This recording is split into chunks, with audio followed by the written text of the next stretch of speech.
qui est de créer une chaîne de télévision qui aura pour but de donner la parole de Dieu via des séries, des films, des dessins animés, des cultes, des événements, divers programmes, débats, reportages et documentaires chrétiens, en direction des chrétiens pour les fortifier et des non-chrétiens pour les convaincre. Pour effectuer ce projet, nous avons besoin de votre don afin de le concrétiser. Si vous souhaitez devenir donateur, je vous invite à effectuer un don sur notre site ou à nous contacter à contact@ministère-de-la-réconciliation.fr. Si vous êtes chrétien, nous sommes à la recherche de personnes ayant un talent ou des talents particuliers dans le domaine du média télévisuel. Si vous ressentez cet appel en vous, veuillez nous contacter à contact@ministère-de-la-réconciliation.fr. Une page sera bientôt disponible sur notre site expliquant ma vision, son montant et la date souhaitée pour sa réalisation. Que Dieu vous bénisse. C'était le pasteur Serge. Alléluia, alléluia. Je suis heureux de vous retrouver pour ce dimanche 15 octobre.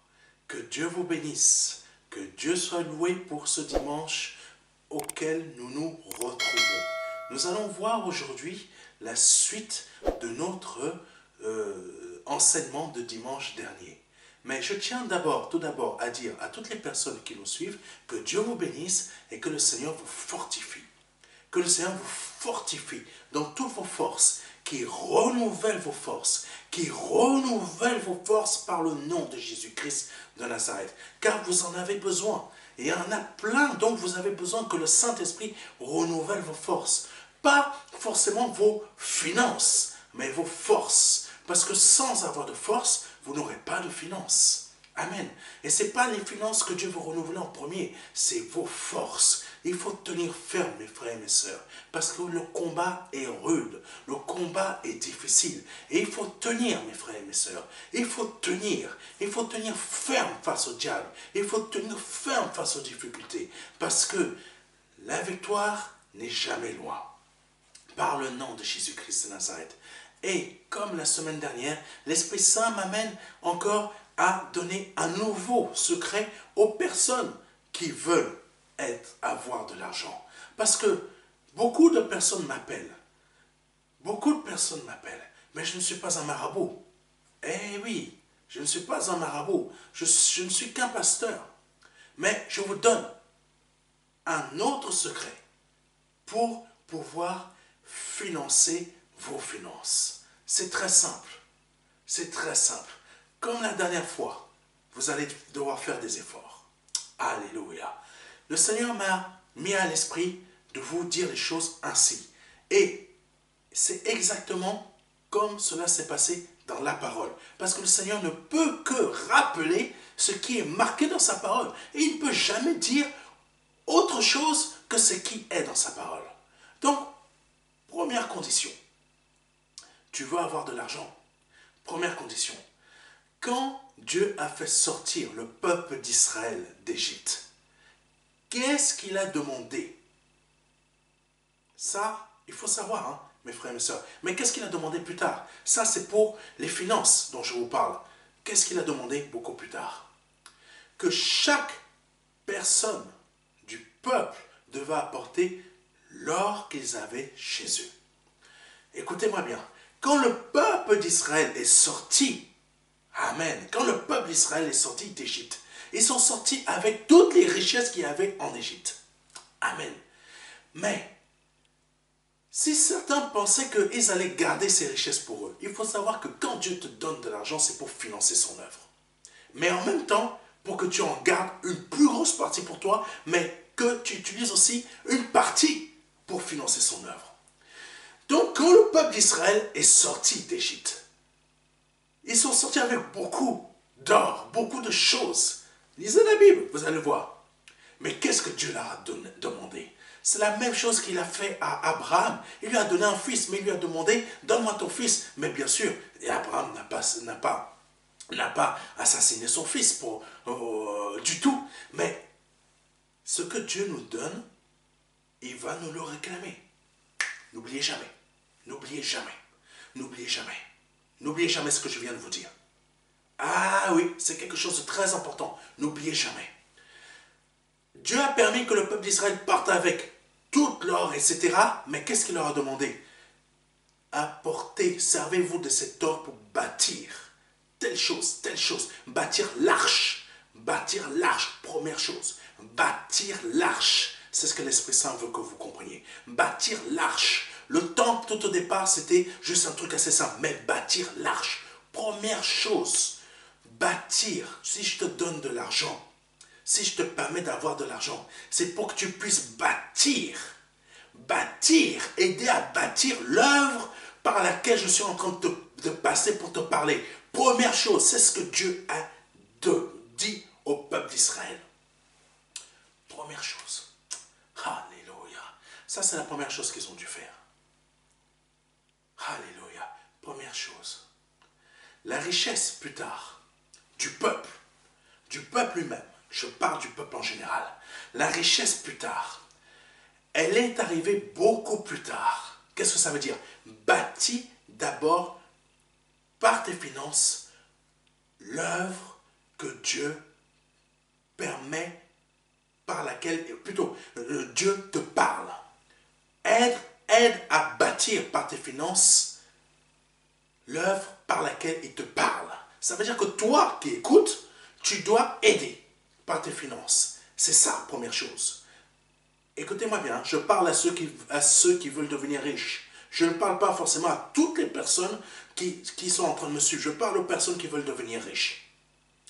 La richesse du peuple d'Israël est venue beaucoup plus tard. Comment est-elle venue? Elle est venue, deuxième condition, par des hommes. Et comment par des hommes? Quand on prie Dieu, on demande à Dieu des finances. On demande, deuxième condition, on demande à Dieu des finances. Tu as déjà financé l'œuvre. Tu pries, Seigneur, finance. Finance la construction de ton temple. Construction de ton temple, c'est ce que David avait prié. David avait prié Dieu. Mais ce n'est pas David qui a construit. Qu'est-ce que Dieu a fait? La richesse est venue. Mais la richesse est venue comment? Troisième condition, par des hommes. Elle n'est pas tombée du ciel. Il a fallu travailler. Et qui a travaillé derrière ça? Troisième condition. Son fils Salomon. Et Dieu a donné de l'intelligence et de la sagesse à Salomon pour nouer des relations. Et dans ces relations, qu'est-ce qu'il lui a donné? Une sagesse telle que les gens sont venus, ont couru vers Salomon pour entendre sa sagesse. Et comme Salomon était tellement dans la volonté de Dieu, je pars tout au départ, il a utilisé quoi? La sagesse que Dieu lui a donnée, et les gens couraient après lui pour lui apporter de l'argent. Troisième condition. Je ne sais pas si tu as compris ce que je viens de te dire. Première condition, tu finances l'œuvre. Première condition, tu finances l'œuvre. Deuxième condition, tu pries. Tu as déjà financé, mais tu pries. Tu demandes à Dieu de l'or, de l'argent, de la richesse. Troisième condition, tu travailles. Alléluia, tu travailles. Et c'est comme ça. Quand on travaille, Dieu va utiliser des hommes, c'est-à-dire ton employeur pour la personne pour qui tu vas travailler, ou tout simplement, tu montes une société, et il va utiliser tes clients pour t'apporter de l'argent. Amen.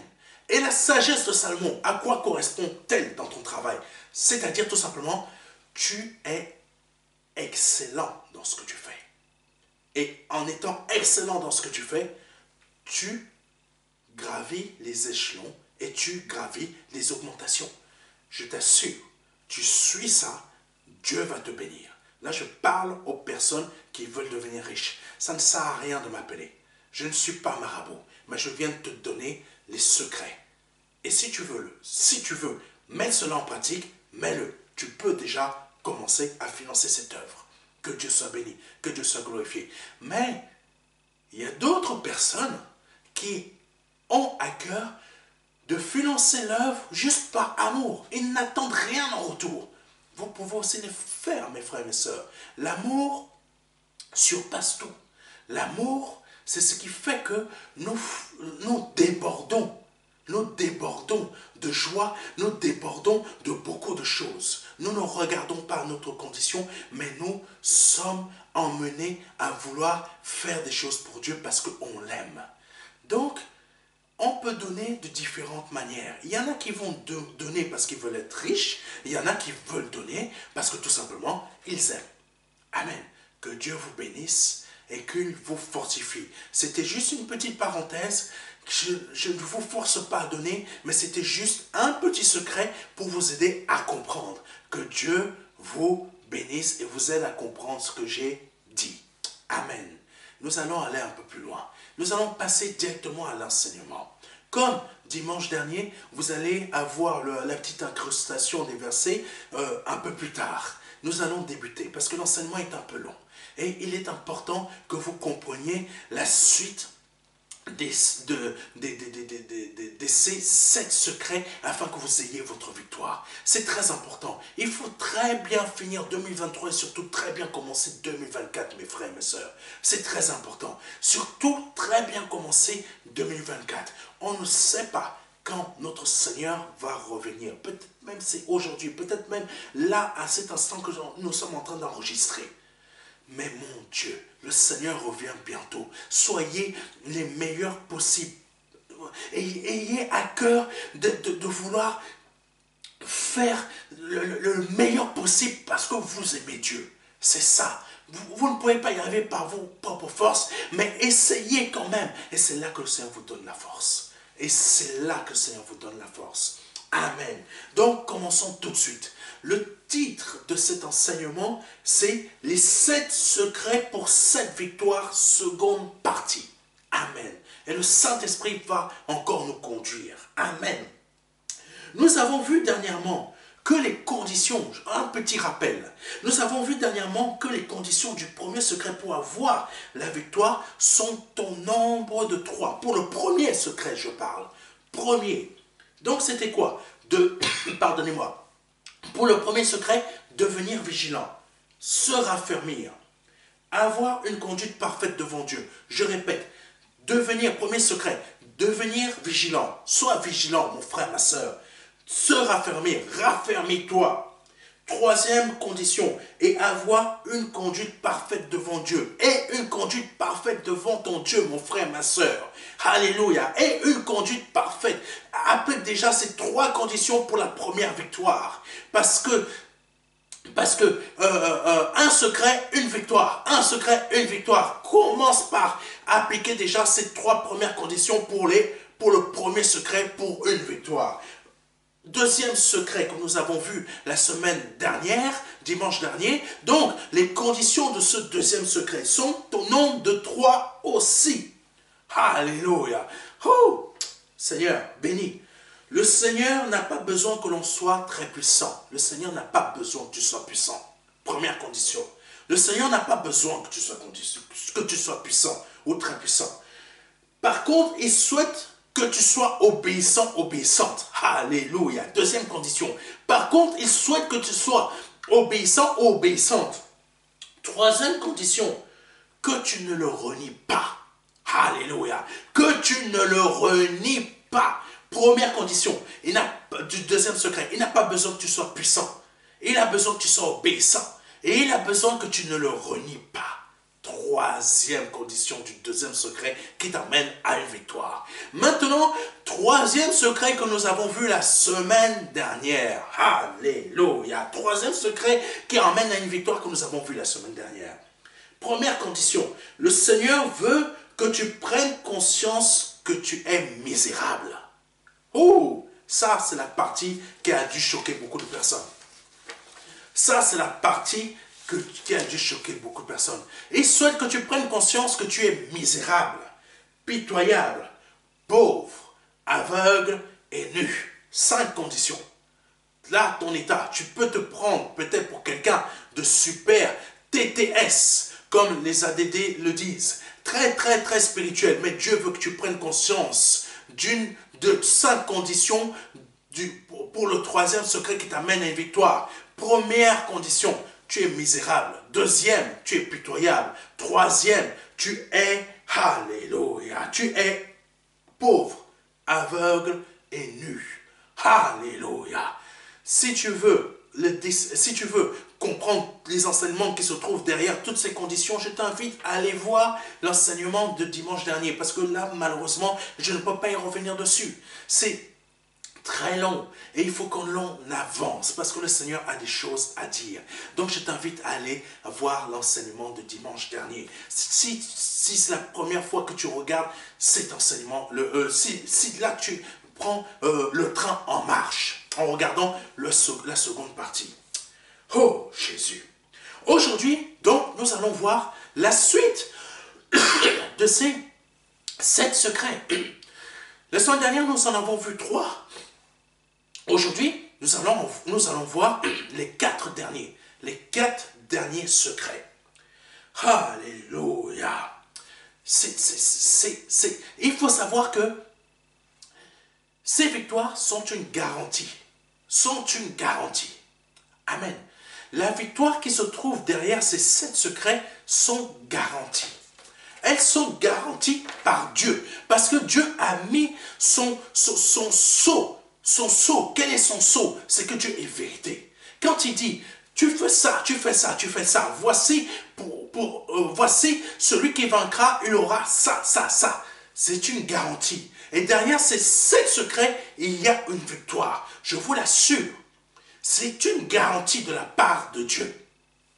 Vous obéissez, vous suivez. Si quelqu'un me dit, malgré ça, je n'ai pas fait, malgré ça, j'ai fait ce que vous m'avez dit, je n'ai pas eu la victoire, désolé de vous le dire, vous êtes un menteur ou une menteuse. Parce que Dieu ne peut pas mentir. Les secrets que je vous donne ont une garantie derrière. Sauf que vous, ce que vous espérez, ce n'est pas ce que Dieu va vous donner.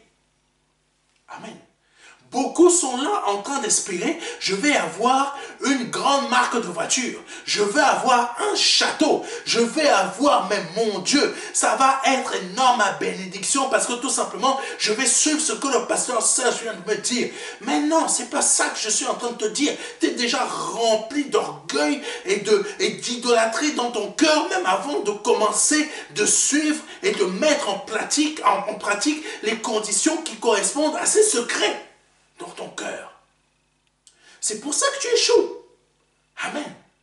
Les secrets que le Saint-Esprit me fait donner là sont pour les personnes qui veulent réussir leur marche chrétienne. Leur marche chrétienne. J'utilise le mot chrétien pour que vous compreniez. Alléluia. J'utilise ce mot parce que moi-même, je ne suis pas chrétien. Je suis ce que l'on appelle un enfant de Dieu. Un enfant de Dieu, c'est l'enfant d'une personne qui a créé ce monde terrestre et qui a créé des règles et des manières de vivre et d'avancer pour que tout se passe bien dans la vie de son enfant. Amen. Donc, si tu veux réussir ta marche chrétienne, pour que tu puisses comprendre, j'utilise le mot chrétien.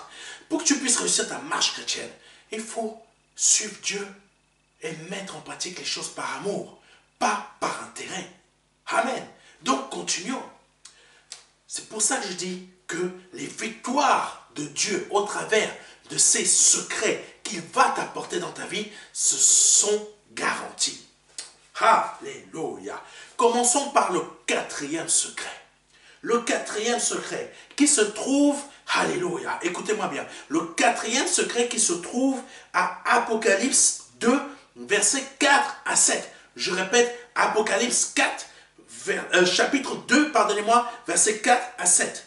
J'ai cependant un reproche à te faire. Oh, on n'a pas terminé avec les reproches, mes frères et mes sœurs. J'ai cependant un reproche à te faire. Tu as abandonné l'amour que tu avais. Oh, Chaka Santo. Et dimanche dernier, on a terminé par un 3e secret, il était fort. était puissant. Là, on débute par Shanda Kassanto, un quatrième secret qui va nous mettre à terre. Je reprends. Apocalypse chapitre 2, verset 4 à 7. J'ai cependant un reproche à te faire. Tu as abandonné l'amour que tu avais au début. Allons, rappelle-toi d'où tu es tombé. Change et reviens à ta conduite première. Sinon, je viendrai à toi. Et je déplacerai quoi? Ton chandelier. Méfiez-vous, mes frères et mes sœurs. Si vous ne suivez pas Dieu comme il faut, il vous déplace. Hein? Il vous déplace. Ah, mais je suis garanti. Il y a plein de gens dans la Bible, dans ces choses-là qu'on appelle réseaux sociaux. Mais ton salut, il est garanti. Ton salut n'est pas garanti si tu ne suis pas Dieu comme il faut. Si tu ne suis pas Dieu comme il faut, ton salut n'est pas garanti. C'est Dieu lui-même qui le dit. Je déplacerai quoi? Ton chandelier. Continuons. Continuons. Alléluia. Et je déplacerai ton chandelier. N'écoutez pas, mes frères et mes sœurs. Tout le monde n'est pas pasteur dans les réseaux sociaux. Méfiez-vous de ces personnes qui sont en train de vous donner je sais pas quoi, même pas des fausses exhortations, et ils veulent vous faire croire que parce que vous avez déjà dit oui au Seigneur, ça y est, tout est garanti. Rien n'est garanti si vous ne suivez pas ce qui est marqué dans la parole de Dieu. Rien n'est garanti. Une victoire est garantie que si vous appliquez, écoutez-moi bien, je vous ai dit tout à l'heure d'écouter, si vous appliquez ce que le Père dit, ne faites pas vos histoires d'hypocrite à la française avec Dieu. Dieu n'a que faire de votre hypocrisie française. Il marche dessus. Il n'en a rien à faire. Je vous le dis. Réussissez votre vie spirituelle. Réussissez votre vie spirituelle. Réussissez votre vie spirituelle. Réussissez votre vie spirituelle. C'est très important. C'est très important. Je ne rigole pas avec ça. Sinon, vous passerez à côté.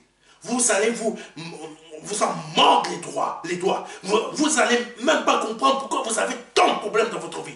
Parce que vous ne comprenez toujours pas qu'il ne faut pas rigoler avec Dieu. C'est très important. Continuons. Alléluia. Donc je disais, et je déplacerai ton chandelier si tu ne changes pas. Voici pourtant une chose que tu as en ta faveur. Amen. Enfin, on a quand même quelque chose en notre faveur. Nous avons quand même quelque chose en notre faveur. Dieu ne fait pas que nous reprocher. Nous avons quand même des choses en notre faveur. Lisons. Alléluia. Voici pourtant une chose que tu as en ta faveur. Tu détestes les œuvres des Nicolaïtes, tout comme moi. Que celui qui a des oreilles, écoute ce que l'Esprit dit aux églises. Ô vainqueur, garanti. Ô vainqueur, je donnerai à manger du fruit de l'arbre de la vie qui est dans le paradis. Là, quand le Seigneur dit que celui qui a des oreilles écoute ce que l'Esprit dit aux églises. Aux églises, toi qui fais partie du peuple de Dieu, tu es concerné. Oui, parce que Dieu te demande, écoute ce que je dis aux églises. Tu es l'église. Je suis l'église. Toute personne qui croit en Dieu, en Jésus-Christ, qui appartient au Seigneur Jésus-Christ, est l'église. Donc l'église doit écouter qui? Ce que le Père est en train de dire, ce que le Fils est en train de dire, ce que l'Esprit Saint est en train de dire au travers de moi. Parce que l'Esprit Saint me parle aussi en même temps qu'il te parle. Amen. Tu as eu les reproches qu'il vient de faire, mais en même temps, ce qui est en ta faveur. Et il vient de te garantir une victoire si tu accomplis ce qu'il te dit. Donc, les conditions. Alléluia. Les conditions de ce quatrième secret. Le quatrième secret nous emmène sur notre façon de marcher avec Dieu. Nous allons voir les conditions. Vous ne vous inquiétez pas, on va les voir, Ce quatrième secret nous emmène sur notre manière de marcher avec Dieu. Comment toi, aujourd'hui, là, tu marches avec Dieu? Comment tu marches avec Dieu? Comment tu fonctionnes avec Dieu? Comment ta vie, chaque domaine de ta vie, fonctionne avec Dieu? Comment ta vie sociale fonctionne avec Dieu? Comment ta vie amoureuse, ta vie de femme ou de femme mariée ou d'homme marié, comment ça fonctionne avec Dieu? Ta vie de père et de mère, ça fonctionne comment avec Dieu? Comment tu éduques ton enfant? Est-ce que tu le reprends quand il faut le reprendre? Parce que quand on ne reprend pas des enfants, quand ils font des bêtises, Dieu va nous demander des comptes. Quand un mariage ne fonctionne pas bien et que nous sommes deux à ne pas nous comprendre dans ce mariage, Dieu va demander des comptes. Quand tu es seul dans ta vie, tu es célibataire et que normalement tu devrais mettre ça tu devrais prendre cela de manière à ce que tu veux faire fructifier ta vie spirituelle, mais au contraire, tu fais n'importe quoi de ta vie. Tu ne vas pas à l'église, tu ne vas pas prier. Bien sûr, tu peux sortir, tu peux aller au cinéma, tu peux aller boire un pot, tu peux faire ça, bien sûr. Il faut vivre quand même. Mais si tu ne prends pas le temps de marcher comme il faut avec Dieu, et quand tu vas te marier, tu vas te mettre avec une personne qui est encore plus faible que toi, mais mon Dieu, tu vas fondre, tu vas tomber parce que tu n'es déjà pas stable. Ne croyez pas que le mariage, c'est une histoire de sexe. Ce n'est pas une histoire de sexe, mes frères et mes sœurs. Mais si, il y a ça dans le mariage. Mais c'est une histoire de savoir comment marcher ensemble. Est-ce que l'autre va matcher avec moi? Est-ce que l'autre va être en accord avec mon esprit? Parfois non, hein. Parfois non. Parfois non. Il y a ici en France, je vous dis, mes frères et mes sœurs qui habitaient dans d'autres pays, ici en France, il y a des personnes qui se mettent ensemble. Ils sont en couple depuis des années. Depuis des années, ils ne sont même pas encore mariés, mais c'est la guerre dans leur couple. C'est la guerre. Alors imaginez quand ils vont se marier, mais c'est la destruction totale, c'est la bombe nucléaire. C'est deux personnes qui seront détruites. Il y en a une qui va ressortir, et il y en a une qui va mieux s'en sortir que l'autre, mais il y en a toujours une qui va être déprimée. Oui, mes frères et mes sœurs, c'est une réalité. Ça se produit déjà dans certains mariages ici en France. Comment tu marches avec ton Dieu? Comment tu éduques tes enfants? Comment tu marches là avec ton Dieu? Donc le quatrième secret, ça a à voir avec notre marche. Comment ta vie spirituelle avec Dieu se passe? Il y a une femme qui m'a vu dehors là, elle m'a fait des signes, elle m'a fait des signes avec la langue là, elle m'a regardé comme ça, elle m'a envoyé des messages avec les yeux. Mon Dieu, j'ai cru, Combien vous êtes comme ça? Même vous les femmes, combien vous êtes comme ça? Si tu as une vie spirituelle, la fille elle fait ça, le gars il fait ça, ton regard, tu regardes autre part et tu continues ta route. Parce que tu n'as pas de temps à perdre avec des personnes qui veulent te faire perdre ton salut, qui veulent te faire dévier de ta route. Le quatrième secret, ça concerne ta marche avec ton roi. Est-ce que ton travail est pour toi une occasion de chute? Est-ce que pour toi, ton travail est une occasion de chute? Est-ce que tes relations, parce que malheureusement, il y a beaucoup de personnes qui fonctionnent qu'avec des relations. Est-ce que tes relations pour réussir, pour avoir des connexions, même certains qui disent connexion divine, est-ce que tes relations sont pour toi une occasion de chute?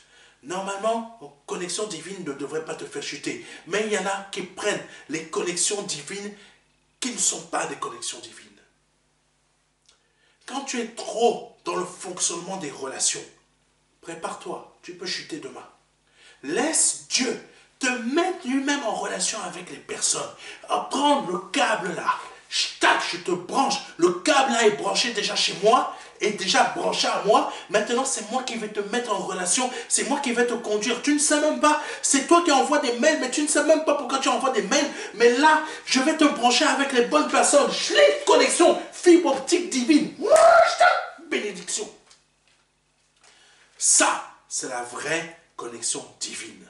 Tu as cru, tu as cherché et tu as obtenu. Tu as cru, tu as frappé et tu as reçu. Quelqu'un me comprend? Si tu m'as compris, tant mieux, tu vas avoir ta bénédiction. Donc, quatrième secret, ça a à voir avec quoi? Avec ta marche avec Dieu. Alléluia. Nous sommes comme le peuple d'Israël.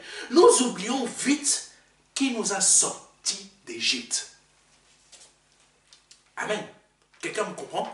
Nous sommes comme le peuple d'Israël. Nous oublions vite qui nous a sortis d'Égypte. Nous oublions. Tu as été sorti d'Égypte hier, mais le lendemain, tu as déjà oublié. Ça me rappelle ce que ma mère me disait il y a... elle va rigoler. C'est aujourd'hui le mariage, demain le divorce. Combien vous êtes comme ça avec Dieu? Combien vous êtes comme ça avec Dieu? Aujourd'hui, vous vous êtes marié avec Dieu. Demain, même le divorce est déjà prononcé. Ah! Quatrième secret. Réussis ton mariage avec Dieu quand même. Hein? Alléluia. Nous sommes, il y a beaucoup de chrétiens qui sont comme ça. Aujourd'hui, tu étais marié avec Dieu. Demain, tu as divorcé. Tu as oublié qui t'a sorti de ta pauvreté. Qui t'a sorti d'Égypte. Qui t'a... Oh, rabababakachente. Quatrième secret, n'oublie pas le mari qui t'a sorti d'Égypte. Parce que quand tu vas le quitter, tu vas retourner à la boue.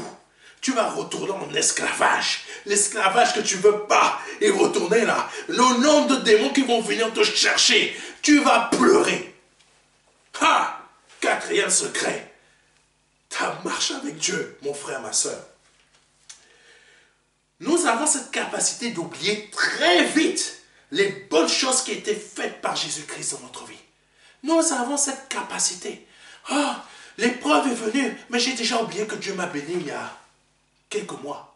J'ai oublié comment Dieu m'a sorti de mon épreuve il y a quelques mois. Donc cette épreuve-là, j'ai complètement oublié Dieu. Je suis en train de douter à gauche, à droite, au milieu. Tu peux même danser comme ça, gauche, droite, au milieu. Gauche, droite, au milieu. Gauche, droite, au milieu. Tu as oublié ce que Dieu a fait pour toi. Tu es déjà, je ne sais même pas où. Tu as oublié. Tu as oublié les bienfaits de ton Dieu.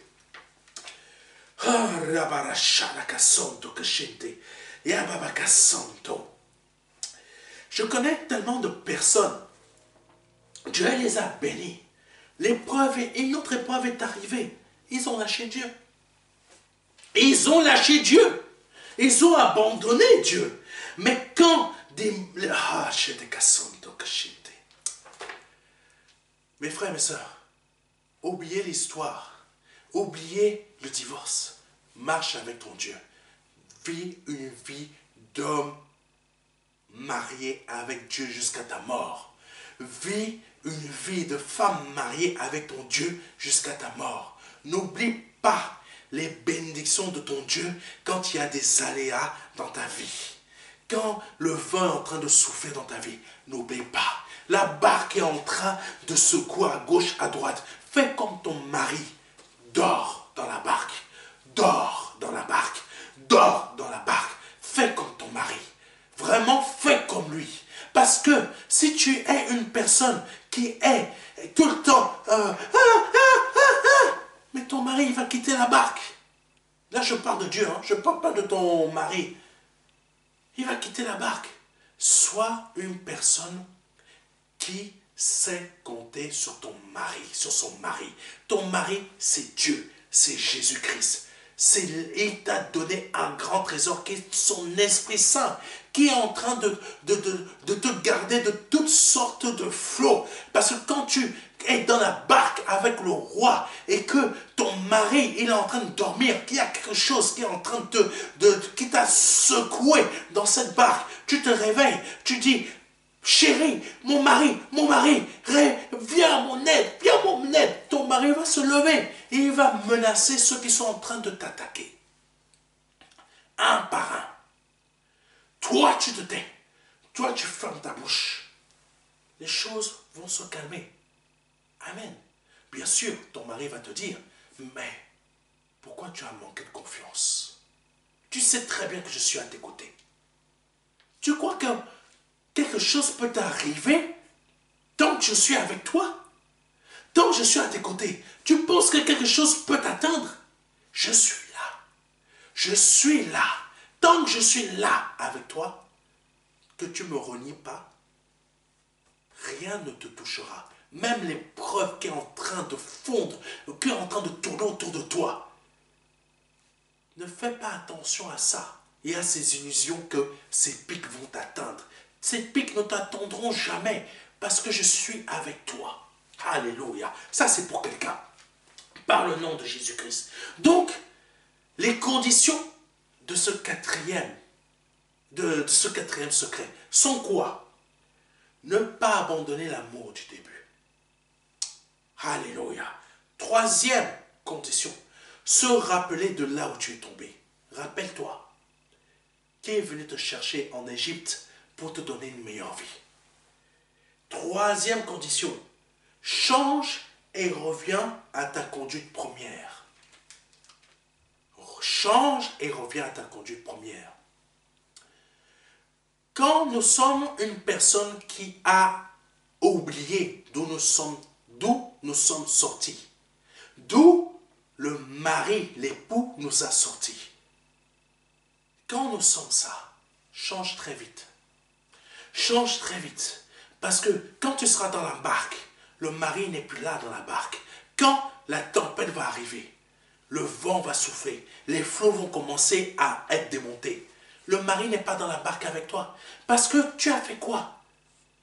Tu as fait quoi? Tu as oublié. La barque va chavirer. Le mari n'est plus là. C'est pour ça que le Père te donne aujourd'hui comme troisième condition. Change et reviens à ta conduite première. Je ne parle pas qu'aux femmes, hein, mes frères et mes sœurs.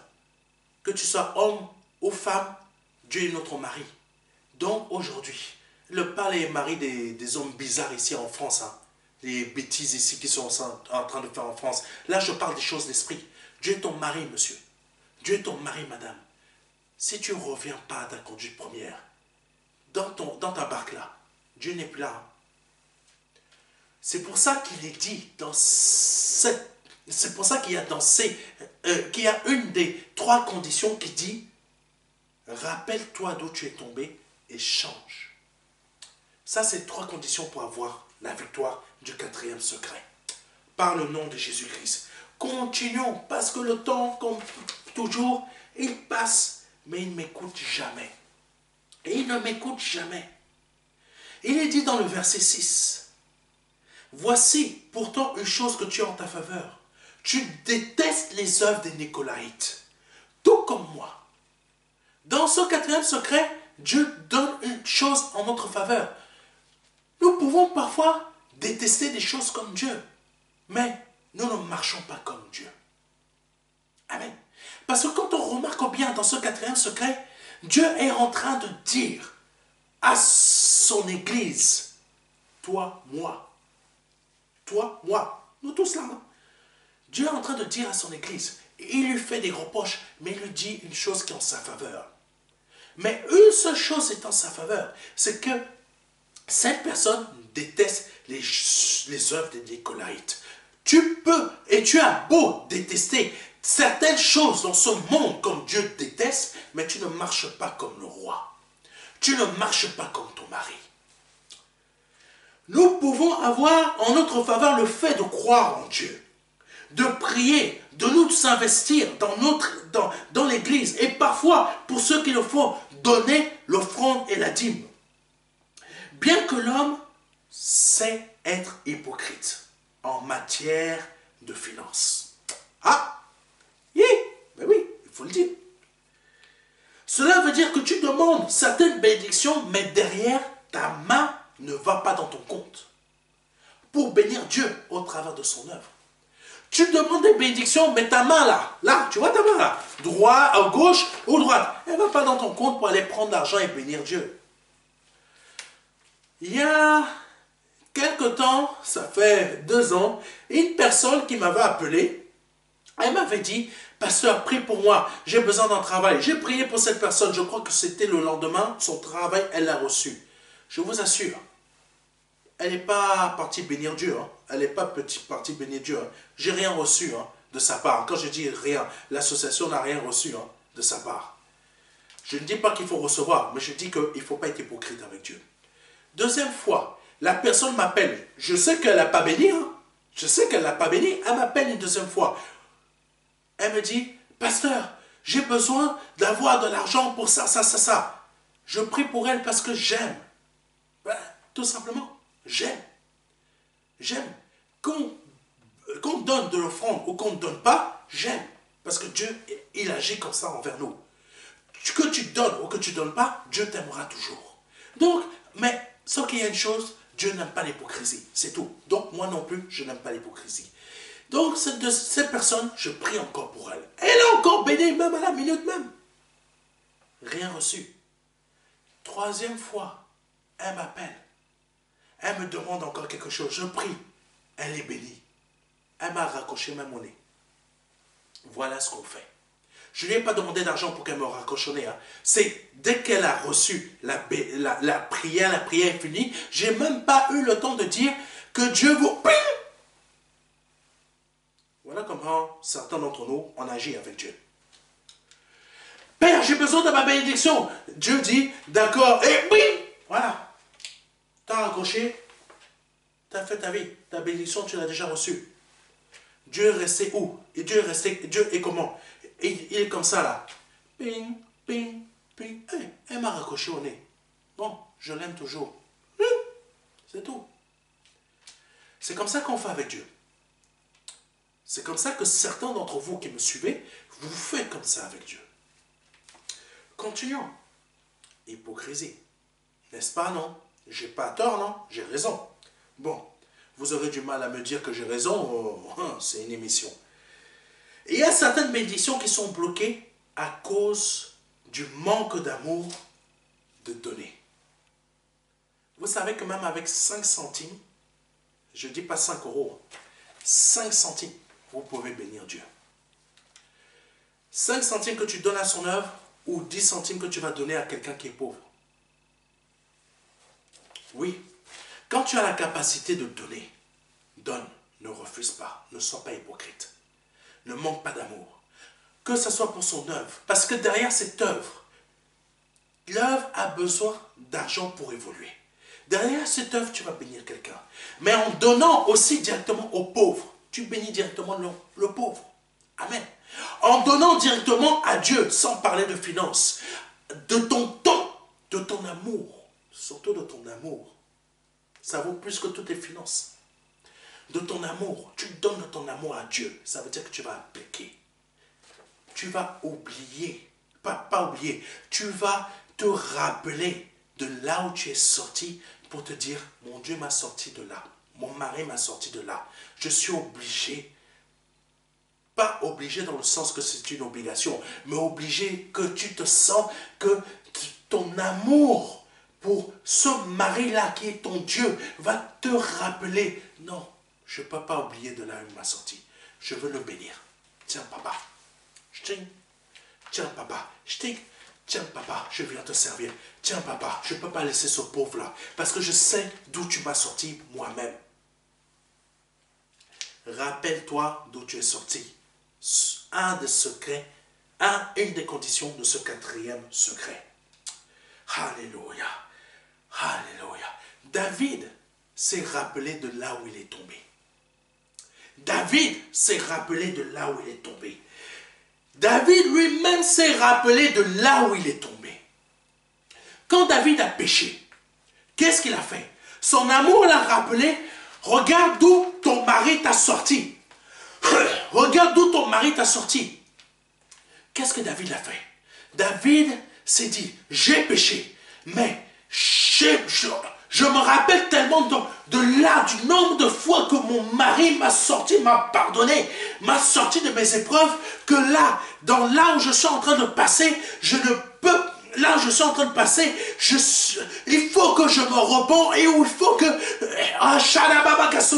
il faut que je fasse quelque chose. Je vais aller lui donner un holocauste. Mais là où je vais aller lui donner, je ne peux pas accepter qu'on me donne ce terrain-là sans que moi-même, je ne pioche dans mes finances pour acheter ce terrain et faire cet holocauste.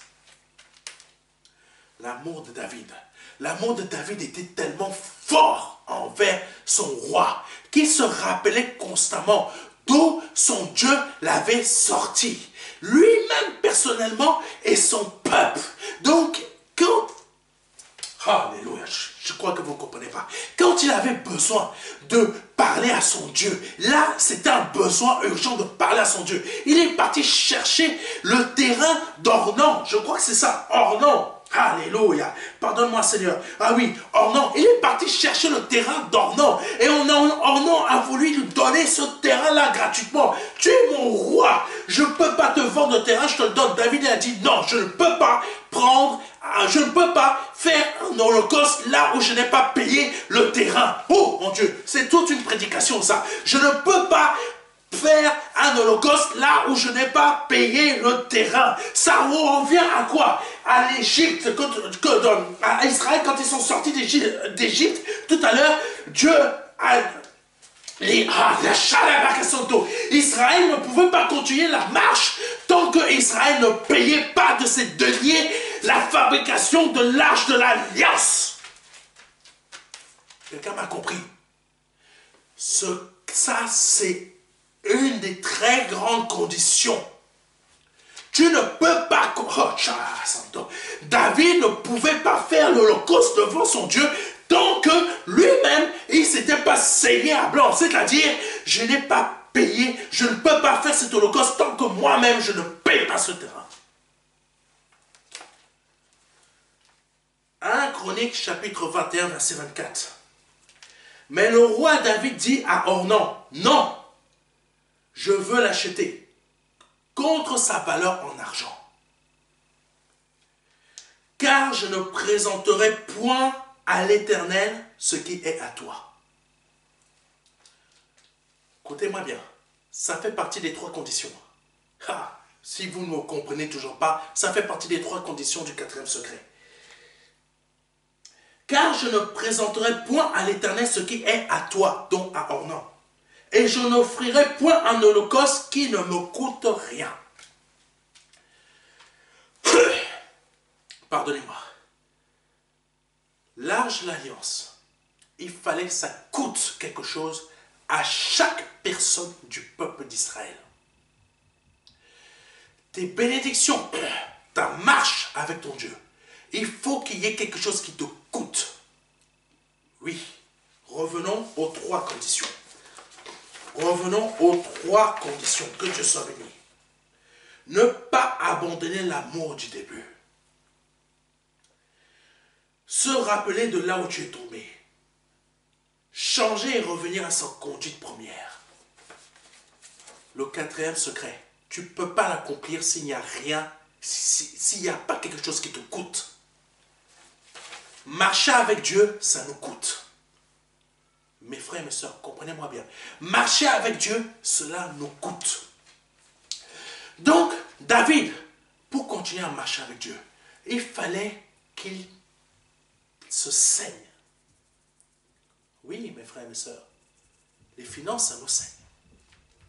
Il fallait que ça nous saigne. Il n'y a pas que ça. Il y a eu les finances, il y a eu l'amour. L'amour nous coûte.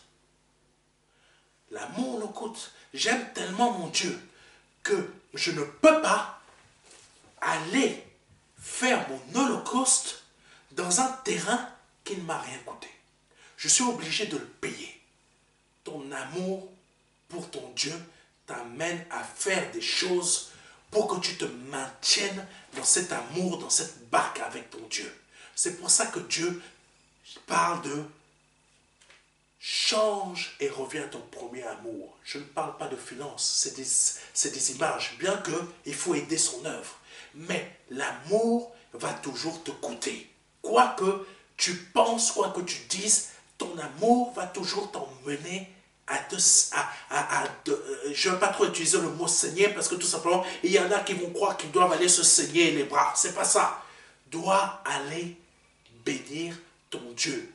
Financièrement, service, spirituellement, dans chaque domaine de ta vie spirituelle, tu dois aimer ton Dieu.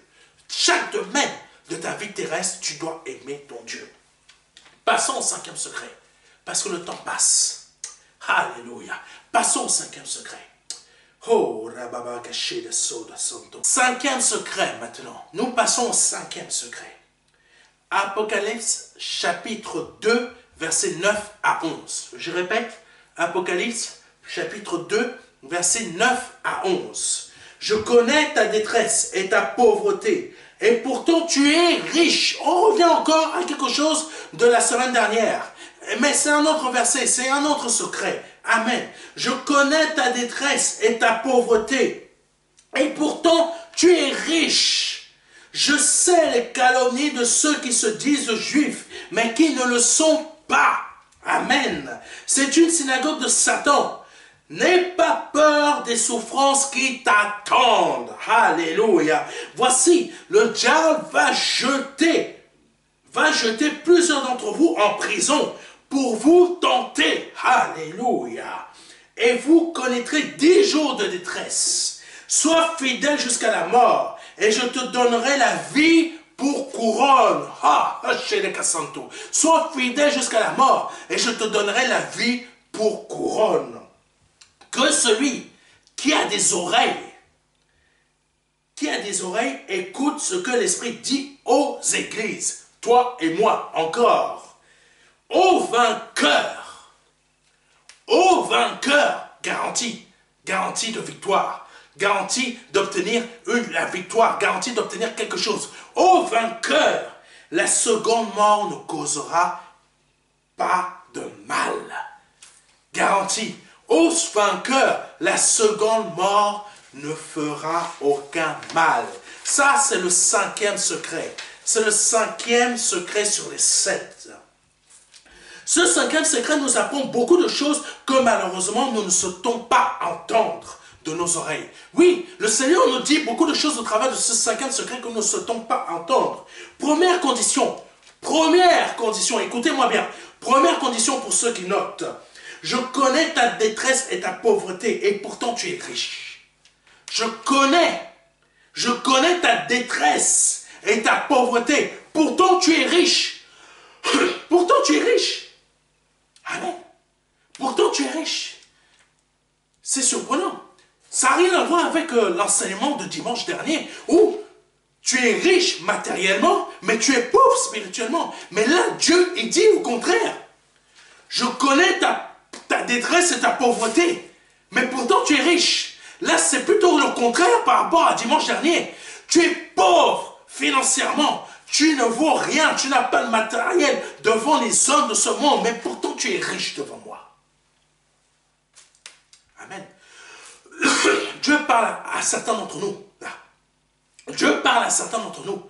Nous sommes dans l'église, là, dans l'assemblée.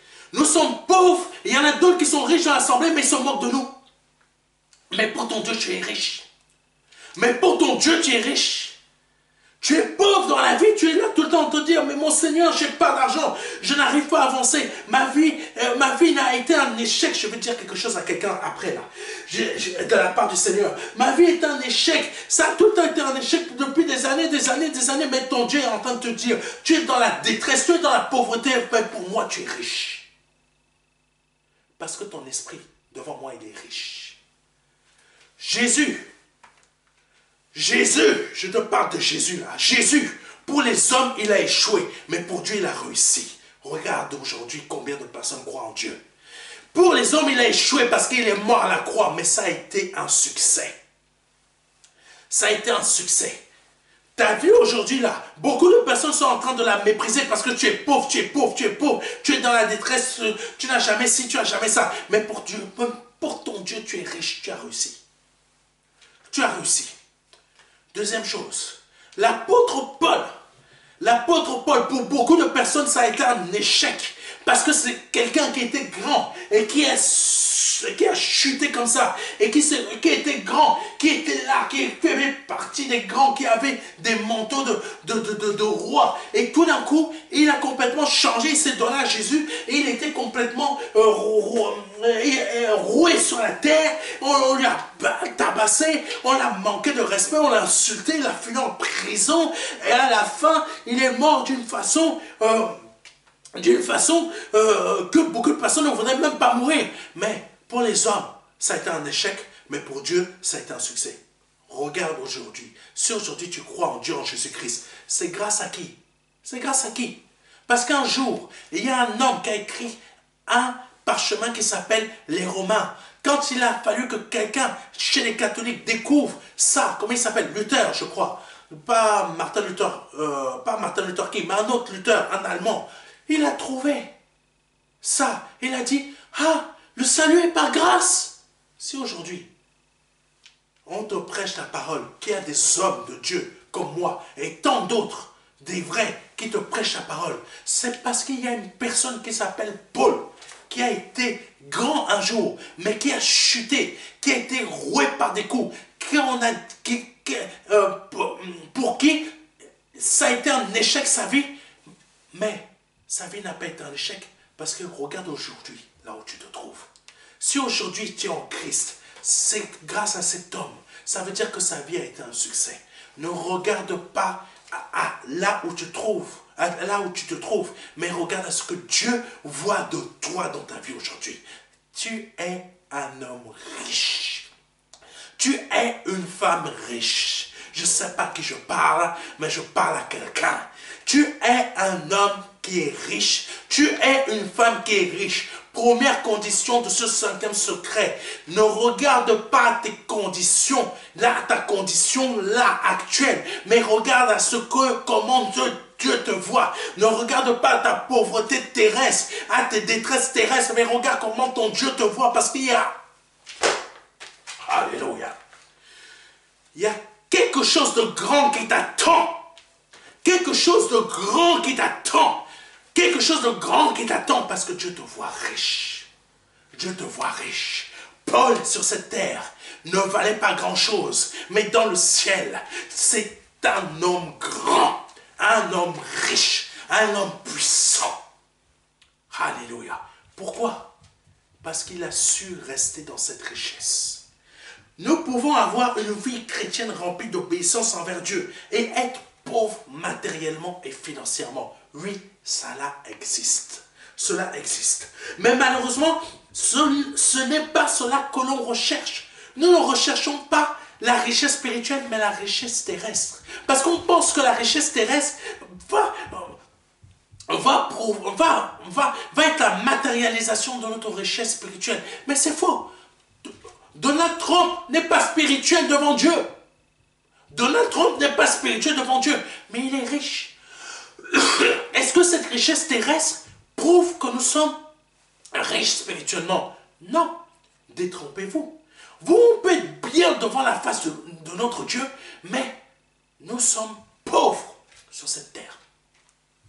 Nous pouvons être pauvres matériellement et financièrement sur cette terre. Et ça, beaucoup ne veulent pas l'entendre.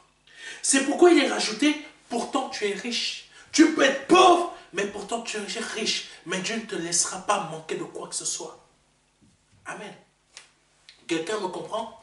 Quelqu'un me comprend? Le 5e secret pour avoir sa victoire, ça va déboussoler beaucoup de personnes. Mais c'est une réalité, c'est la parole de Dieu. Cette première condition que je viens de vous dire, je connais ta détresse et ta pauvreté et pourtant tu es riche. Cette première condition nous emmène aussi dans le fait de savoir marcher avec Christ, comme on a vu tout à l'heure. Savoir marcher avec Christ, je n'ai pas terminé. Même quand on n'a pas ce que l'on a demandé à Dieu. Abraham est mort sans avoir vu Israël marcher sur cette terre.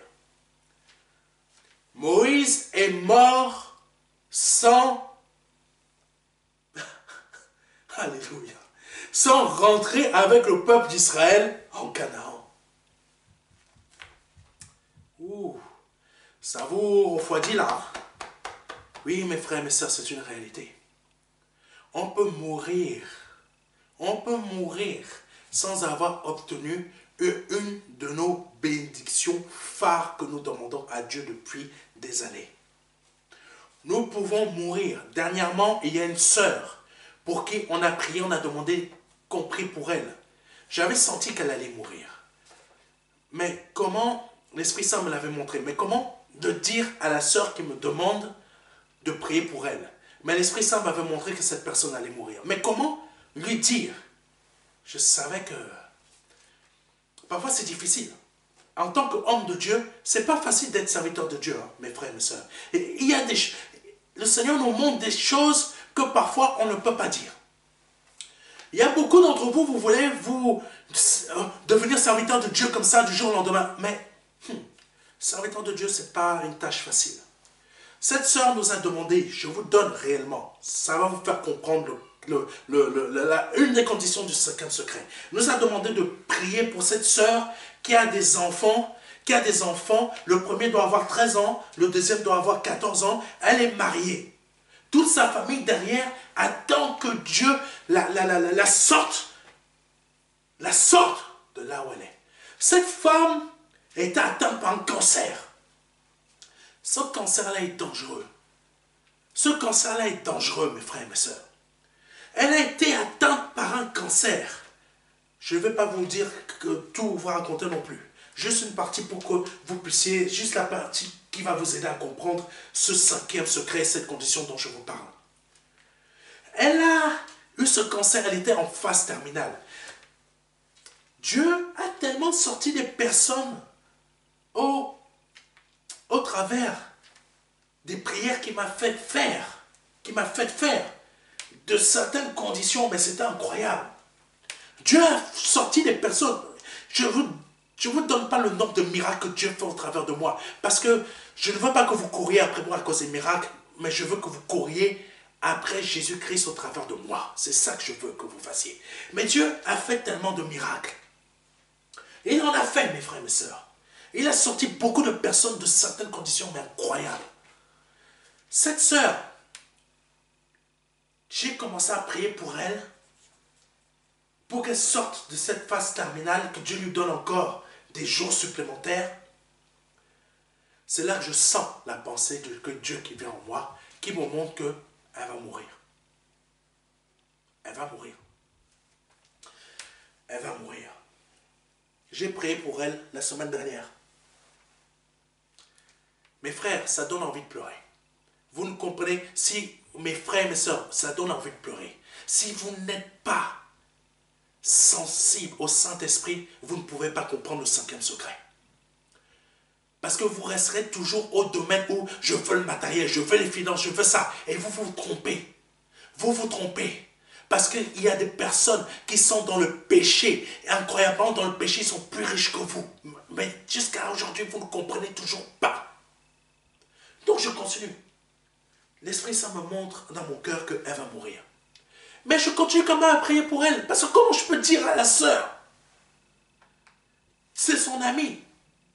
Et elle sait que son amie a des enfants, elle a un mari qui l'aime, il y a une famille, il y a tout un tas de personnes. Comment je peux lui dire? Mais j'ai senti dans mon cœur qu'elle va partir. Mais j'ai glissé dans ma prière que, Seigneur, si c'est ta volonté qu'elle parte, elle partira. Mais je ne sais pas si la sœur l'a compris. Mais j'ai essayé de faire comprendre des choses un peu quand même. J'ai prié, mais en sachant que cette personne, j'ai quand même essayé d'avoir l'espoir. Ce vendredi-ci, nous apprenons que la sœur, elle est morte. J'ai prié pour elle dimanche dernier. Je ne suis pas le seul à avoir prié pour elle. Mais je savais que parfois, il y a des prières, tu as beau prier, mais tu n'obtiendras pas. La sœur est morte là. On a appris ça vendredi. Ses enfants sont sans mère. Son mari qui est en Christ comme elle se retrouve sans son épouse. Mes frères et mes sœurs, tu as beau passer par la détresse. Tu as beau être dans la pauvreté. Mais si Dieu te dit que tu es riche spirituellement, tu as le plus grand des trésors. On a des bénédictions qu'on ne recevra jamais. Nous avons des bénédictions que nous ne recevrons jamais. C'est pas une histoire de puissance. Comme je l'ai dit tout à l'heure, c'est pas une histoire de foi. Les pensées de notre Dieu sont au-dessus de nos pensées. Comprenez-moi bien et vous allez comprendre comment marcher. Je parle à quelqu'un. Les pensées de notre Dieu sont au-dessus de nos pensées. Pourquoi il y a des pasteurs qui sont plus riches que d'autres? Les pensées de Dieu sont au-dessus de nos pensées.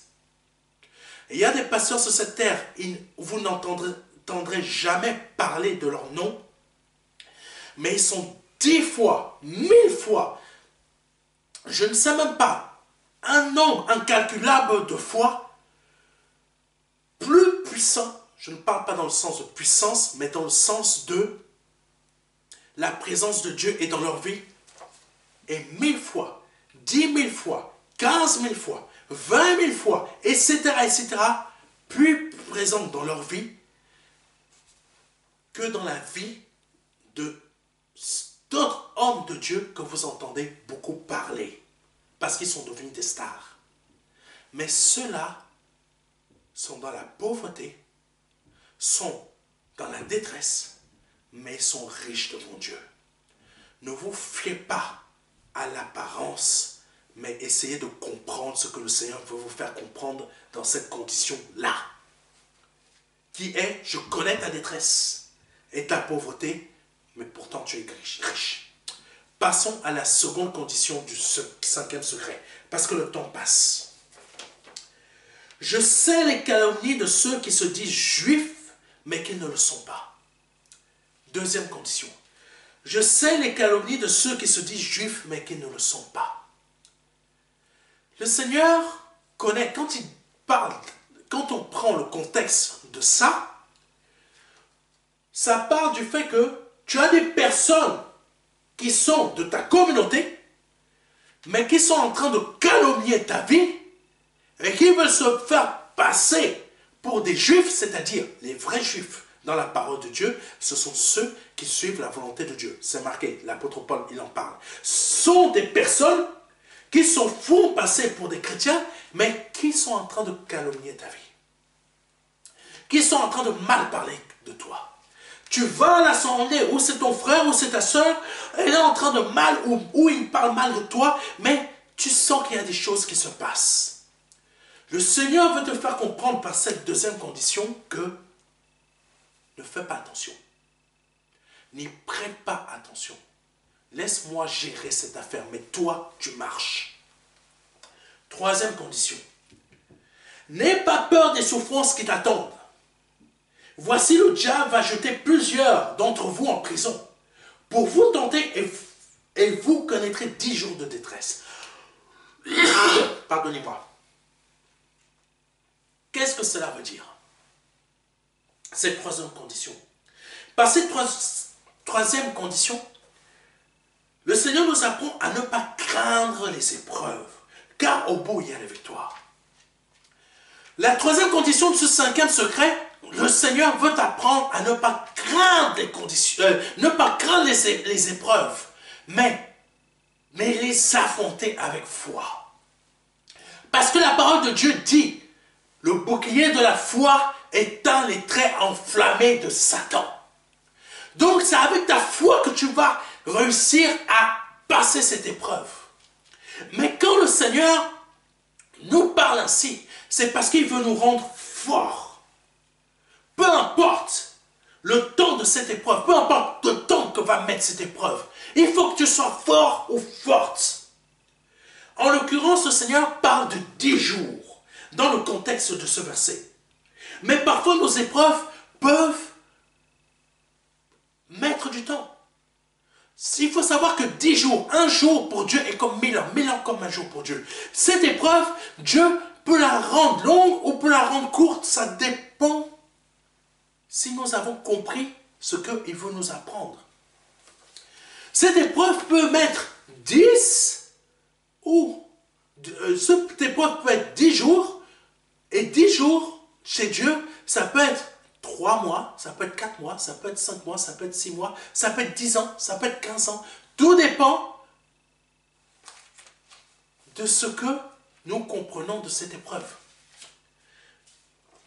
Oui, mes frères et mes sœurs, une épreuve est faite pour nous endurer, nous rendre forts, nous rendre puissants. Toujours au bout d'une épreuve, on sort avec une victoire. Là, c'est Satan qui a mis à l'épreuve cette assemblée. Parfois, Dieu permet que Satan nous mette à l'épreuve. Amen. Et là, en l'occurrence, c'est Satan qui a mis à l'épreuve cette assemblée. Et il les a enfermés pendant 10 jours pour les tenter. C'est quoi le but? Faire casser leur foi. Et le but des épreuves, c'est d'essayer de casser nos foi. Toutes les épreuves. Dieu ne nous tente pas. Hein. Dieu va permettre que l'adversaire nous mette à l'épreuve. Et l'adversaire, ce qu'il va faire, c'est exactement comme Job. Essayer de détruire notre foi. Et là, Dieu va voir que, est-ce que tu as compris là où il veut t'emmener? À une victoire. Satan, lui, pense que, ça y est, Dieu m'a donné l'autorisation, je vais les détruire. Mais Dieu te fait passer par l'épreuve, mais il est avec toi dans cette épreuve. Il est avec toi dans la barque. On revient au mari. C'est là qu'il faut comprendre que je peux passer par l'épreuve. Et la troisième condition de ce 5e secret, pour avoir ta victoire, c'est faut passer par l'épreuve. 10 jours. Donc ça peut être des mois, ça peut être des années, ça peut être des années qui se succèdent. Continuons, parce qu'il y a beaucoup de choses à comprendre dans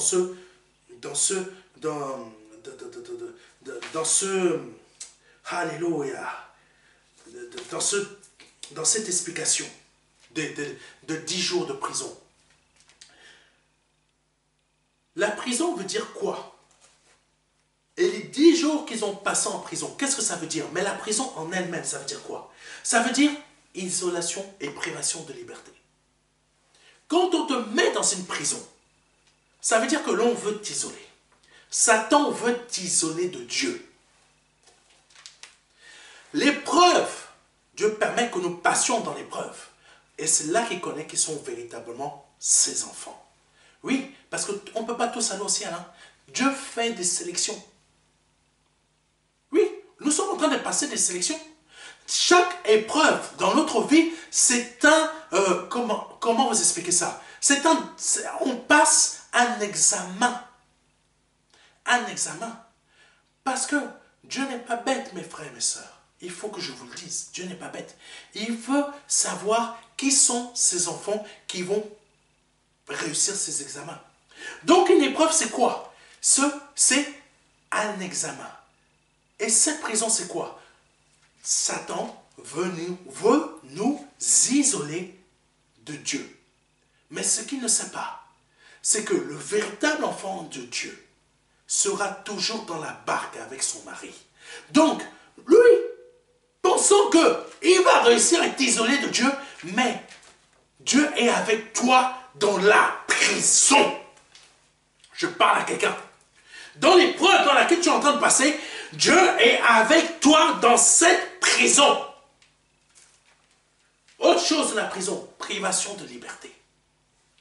Privation de liberté. Satan pense qu'il va réussir à te priver de ton salut en faisant que et en t'amenant à abandonner Dieu. Mais l'enfant de Dieu est attaché à son mari. Donc dans cette prison même, qui est mon épreuve, mon mari est avec moi. Donc tu veux m'isoler de mon mari, tu n'y arriveras pas. Tu veux me priver de ma liberté. Tu veux me priver de ma liberté en me séparant de mon mari, tu n'y arriveras pas. Voilà ce que Dieu veut qu'on fasse. Quand nous sommes dans une épreuve, dans cette épreuve que l'on montre à Satan, tu n'arriveras pas à m'isoler. Tu n'arriveras pas à me priver de liberté. Tu n'y arriveras pas. Et c'est pour ça qu'il est dit à la fin de ce verset, voici au vainqueur je donnerai ça. Mon frère, ma soeur, ce qu'un secret, il est très puissant. 5e secret, il est très puissant. Ça a à voir avec la grâce. L'épreuve par laquelle tu es en train de passer, ne pense pas que le diable va réussir à te vaincre. Mais confie-toi en ton mari qui est Jésus-Christ et tu vas réussir. Ça, c'est la condition troisième condition du cinquième secret. Alléluia. Quatrième condition. Oui.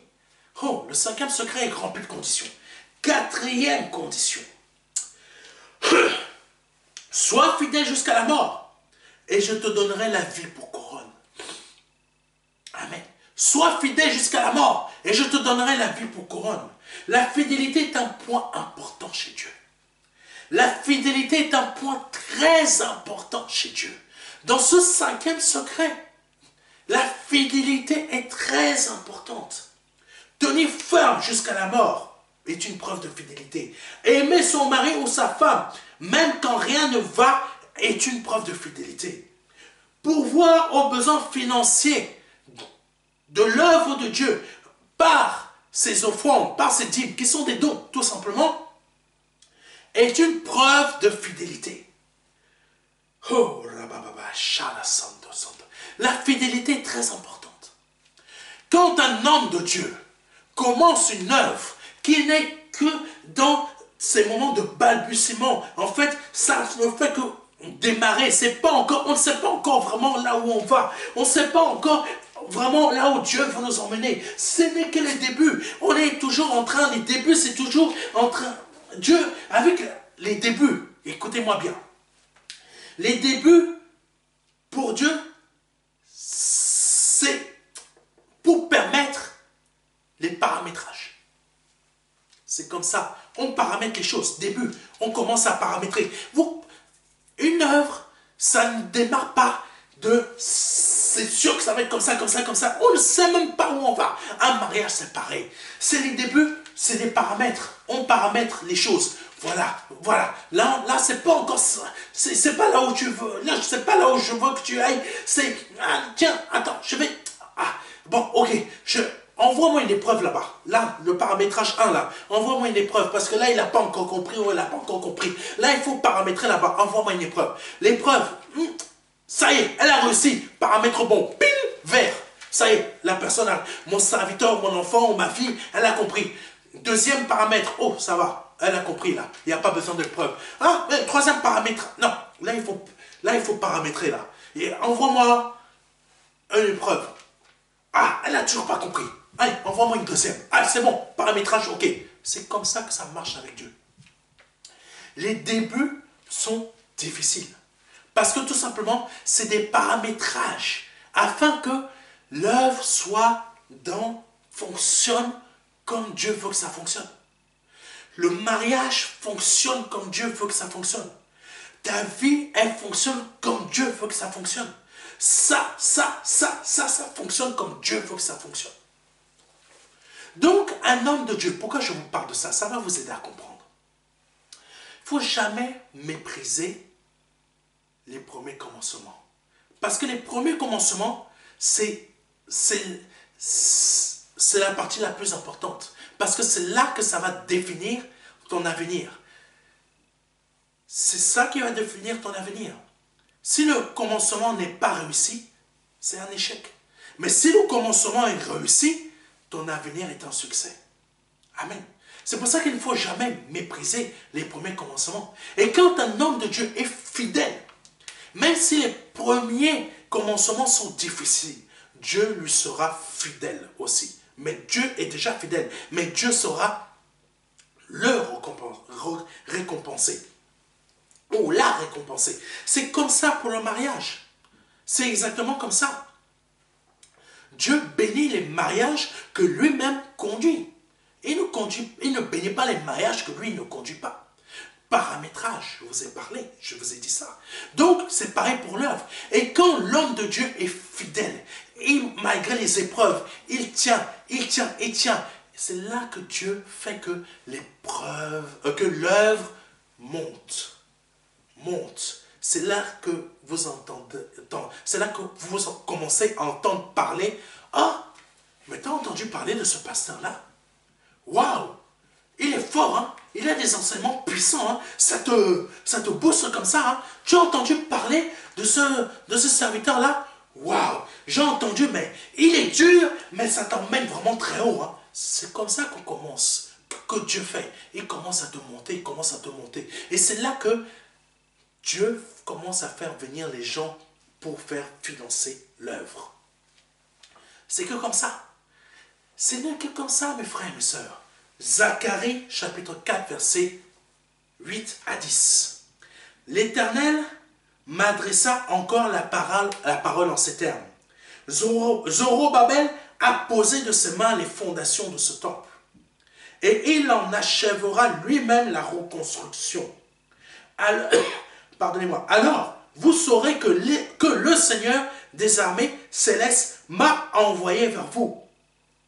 Qui donc méprisait le temps des petits commencements? Qui donc méprisait le temps des petits commencements? Ils auraient plutôt dû se réjouir en voyant la pierre choisie par la main de Zorobabel. Alléluia. Ne méprisons jamais les petits commencements. Parce que les grandes œuvres de Dieu commencent toujours avec des petites pierres. Les grands mariages de Dieu commencent toujours avec des petites pierres. Les grandes vies, les grandes destinées que Dieu donne commencent toujours avec des petites pierres. J'espère que vous avez compris.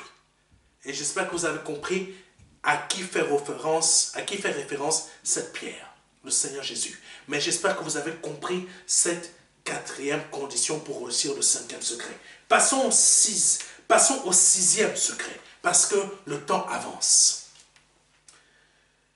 Qui emmène à une autre victoire. Prenons Apocalypse chapitre 2, versets 14 à 17. On va aller très vite là. Je répète, chapitre 2, versets 14 à 17. J'ai pourtant quelques reproches à te faire. Ouh! Quelqu'un va dire, encore? Encore? Mais je n'ai que les reproches? Tu portes le même corps que moi. Hein?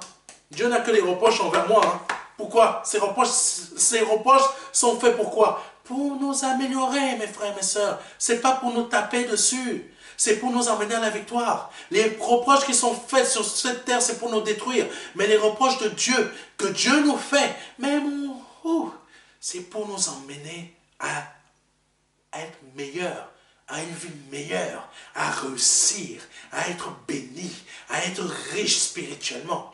Et si Dieu le veut, matériellement. Toi qui veux réussir ta société, si tu n'acceptes pas les reproches que l'on te fait, tu ne réussiras jamais ta société. Alléluia. C'est pareil pour le travail. C'est pareil dans le mariage. Si tu n'acceptes pas les reproches que l'on te fait, tu ne réussiras jamais. Continuons. J'ai pourtant quelques reproches à te faire. Tu as chez toi des gens attachés à la doctrine de Balaam, qui avaient appris au roi Balak à tendre un piège aux Israélites, pour les amener à pécher en mangeant des viandes provenant des sacrifices offerts aux idoles et en se livrant à la débauche. De même, tu as, toi aussi, des gens attachés à la doctrine des Nicolaïtes. Encore les Nicolaïtes. Change donc, encore, alléluia. Change donc, sinon, cette fois-ci c'est différent. Je viens à toi sans tarder. Là, c'est la punition. Et je vais combattre ces gens-là avec l'épée qui sort de ma bouche. Il faut se méfier. Quand Dieu arrive ainsi dans ta vie, fais attention. Change illico presto. Je dis à quelqu'un, change illico presto. Va plus vite que la souris Gonzalez là, dans les dessins animés. Va plus vite, dépasse là. Même le bip bip, le coyote là, cours plus vite, change rapidement. Que celui qui a des oreilles écoute ce que l'Esprit dit aux églises. Au vainqueur, je donnerai la manne, toujours, hein, victoire garantie. Au vainqueur, je donnerai la manne cachée et une pierre blanche. C'est que des richesses spirituelles que Dieu donne. Hein. Il n'y a aucune richesse terrestre hein, là-dedans. Richesse spirituelle. Écoutez bien. Au vainqueur dans les 8 secrets, hein, je reviens dessus. Au vainqueur, je donnerai la manne cachée et une pierre blanche. Sur cette pierre est gravé un nom nouveau. Je vous invite à aller suivre et écouter notre séminaire qui a pour thème « Je te donne un nom nouveau ». Vous comprendrez beaucoup de choses. Sur cette pierre est gravé un nom nouveau que personne ne connaît sauf celui qui le reçoit. Alléluia. Sauf celui qui le reçoit. Sois béni. On va aller très vite là, parce que le temps passe. Dans ce verset, nous avons une seule condition, mais qui est très importante. Nous n'avons qu'une seule condition dans le verset, dans le 6e secret. Et je vais vous le dire tout de suite, sans tarder, comme Bibi le coyote. Change donc, sinon je viens à toi sans tarder. Et je vais combattre ces gens-là avec l'épée qui sort de ma bouche. Change donc, sinon je viens à toi sans tarder. Et je vais combattre ces gens-là avec l'épée qui sort comment? De ma bouche. Cette condition fait référence au fait que l'on peut être en Christ, mais que dans notre corps, il y a d'autres paroles que celles de Dieu. Et il y a d'autres doctrines que celles de Dieu. Nous acceptons toutes sortes de doctrines qui viennent de gauche à droite. C'est la condition numéro 6. Pardonnez-moi. C'est la condition du secret numéro 6. Il n'y a qu'une seule doctrine qui doit être dans ton cœur, c'est la parole de Dieu. N'acceptons pas les doctrines qui viennent de droite, qui viennent de gauche, qui viennent de droite. Il y a toutes sortes de doctrines de pensée qui circulent dans ce monde. C'est le but de Satan de nous tromper. C'est le but de Satan de nous emmener à l'erreur. Ah, mais il y a un pasteur qui a dit comme ça. Il y a un pasteur qui a dit comme ça. Il y a un pasteur qui a dit comme ci. Il y a un pasteur qui a fait comme ci. Il y a un pasteur qui a fait comme ça. Ah, on va danser, hein. Il y a un pasteur qui dit ça, qui contredit l'autre pasteur. Oh, tu sais, moi j'aime écouter tous les pasteurs. Ah, mais le pasteur là-bas, il a dit le contraire de ce que le pasteur là, il a dit là. Hein. Oh, le pasteur Marcelo, il a dit le contraire du pasteur Serge. Hein. Ah, et tu sais quoi? Le pasteur... comment il s'appelle? Yvan Castalou, il a dit le contraire du pasteur Serge et du pasteur Marcelo. Vous êtes combien à faire comme ça? Et ce que l'Esprit Saint me met à l'esprit. Est-ce que Paul est meilleur que Pierre? Est-ce que Pierre est meilleur que Paul? Paul fait cette partie. Pierre fait l'autre. Ne mélange jamais les deux. Ce que le pasteur Yvan Castalou peut dire, ça, c'est pour son assemblée. Parce que Dieu a besoin qu'il dise des choses pour son assemblée. Ce que Dieu me fait dire, c'est pour d'autres personnes qui ont besoin d'entendre ça. Ce que le pasteur Marcelo peut dire dans son assemblée, c'est qu'il y a des personnes dans son assemblée qui ont besoin d'entendre ça. Il ne faut pas les mélanger les trois. Parce que cela n'a rien à voir. Amen. Continuons. Ça, c'était la condition numéro 6. Ne mélange pas tous les enseignements. Et dans ces enseignements, ne va pas mélanger des doctrines qui ne viennent pas de Dieu. C'est très important. Beaucoup vont mélanger toutes sortes de doctrines. Vous mélangez toutes sortes de doctrines et vous ne comprenez même pas ce qui va se produire à l'intérieur de vous. Et il y a une sœur que je connais, elle va dans une assemblée à gauche, elle va dans une assemblée à droite, elle va dans une assemblée au milieu, elle va dans une assemblée je ne sais pas où, et quand elle arrive, elle commence à parler, elle est totalement perdue. Elle va même dans des assemblées où c'est des pasteurs qui viennent coucher avec elle dans la nuit. Et quel type de pasteur c'est ça? C'est des démons. Oui. Quel pasteur peut sortir de son esprit pour aller coucher avec une sœur? Malheureusement, elle connaît tout ce type de pasteur-là. Et après, quand elle arrive devant un vrai homme de Dieu, elle va dire, oui, mais le pasteur là-bas, il a dit ça. Oui, l'autre pasteur là-bas, à gauche là-bas, il a dit ça. Oui, elle a un autre pasteur. Comme c'est le vrai pasteur, l'homme de Dieu doit combattre tous ces pasteurs-là. Moi, je ne rentre pas dans ces affaires-là. Un jour, quelqu'un m'a envoyé un message et m'a dit, j'ai été attaqué par un pasteur. Moi, ne m'envoyez jamais ce type de message. Moi, je ne rentre pas dans ces histoires bizarres-là. Ces trucs à faire le buzz. Moi, ce n'est pas mes affaires. Je ne rentre pas. Le pasteur t'a attaqué. C'est quoi ça? J'ai jamais pu entendre cette personne. Hein. Genre, va combattre ce pasteur-là qui m'a attaqué. Tu m'as pris pour qui? Moi, je ne suis pas là dans ces histoires bizarres, loufoques là. Comme la dernière fois, il y avait une vidéo qui avait circulé sur le net. Oh, je l'ai reçue. J'ai été surpris. Je vois des pasteurs qui sont en train de se combattre. Donnez-moi. se combattre, pardonnez-moi. Et ils sont en train de se combattre en langue. Excusez-moi. Ils sont en train de se combattre en parlant en langue. Et tu vois l'autre qui est là. Ils commencent à faire là. On a cru que c'était Star Wars. Hein. Et quand tu vois qu'ils font comme ça là, je m'attends à ce qu'il y ait quelque chose qui se démonte là-bas, qui est quelque chose qui se pète là-bas, qui est une boule d'énergie qui sort. Mais tu vois, il n'y a rien. Pardonnez-moi. Voici les fausses doctrines. Vous avez vu ça où? C'est une honte. C'est une honte. Et c'est ça que le Seigneur veut nous faire comprendre. Dans ce sixième secret. Et la condition de ce sixième secret, c'est quoi? Ne te mélange pas avec des fausses doctrines. Tu vas mal finir. Quand on se mélange avec des fausses doctrines, on passera à côté de notre victoire. C'est très important, mes frères et mes sœurs. C'est très important. On mélange des fausses doctrines avec les choses de Dieu. Prenons le cas de Jephthé. De Jephthé dans Juges 11, chapitre 30 à verset 34.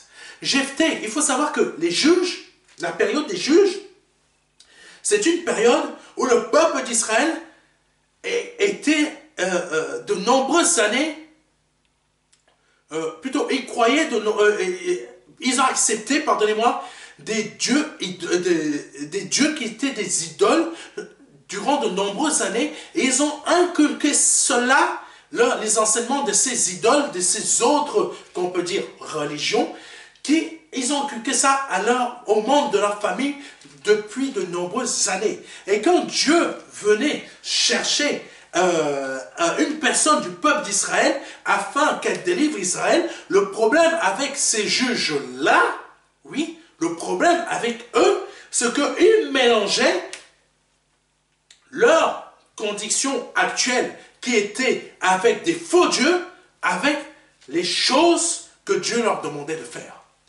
Pour preuve, Jephthé. Juge chapitre 11, verset 30 à 34. Jephthé fit un vœu à l'Éternel et dit, si tu livres entre mes mains les fils d'Ammon, quiconque sortira des portes de ma maison au-devant de moi, à mon heureux retour de chez les fils d'Ammon, sera consacré à l'Éternel et je l'offrirai en holocauste. Il n'avait pas besoin de dire ça. Il n'avait pas besoin de faire cette promesse-là. Parce que Dieu n'accepte pas des sacrifices humains. Dieu n'accepte pas des holocaustes humains. Ça, c'est Satan. Ça, c'est des choses sectaires, des choses maçonniques. Ils boivent le sang, ils prennent des cœurs, ils font ci, ils font ça. Pourquoi beaucoup d'enfants disparaissent dans certains pays, on ne les retrouve jamais? Trafic d'organes, et des organes qui sont aussi en trafic d'organes, qui sont envoyés dans des hôpitaux malhonnêtes. Oui, il y a beaucoup de personnes riches qui achètent des organes dans des comment on appelle ça, dans les trafics organes illégaux, et il y en a d'autres trafics d'organes pour des choses sectaires et satanistes qui sont des sacrifices. Ça existe, mes frères et mes sœurs. C'est une réalité. Donc, c'est pas Dieu ça.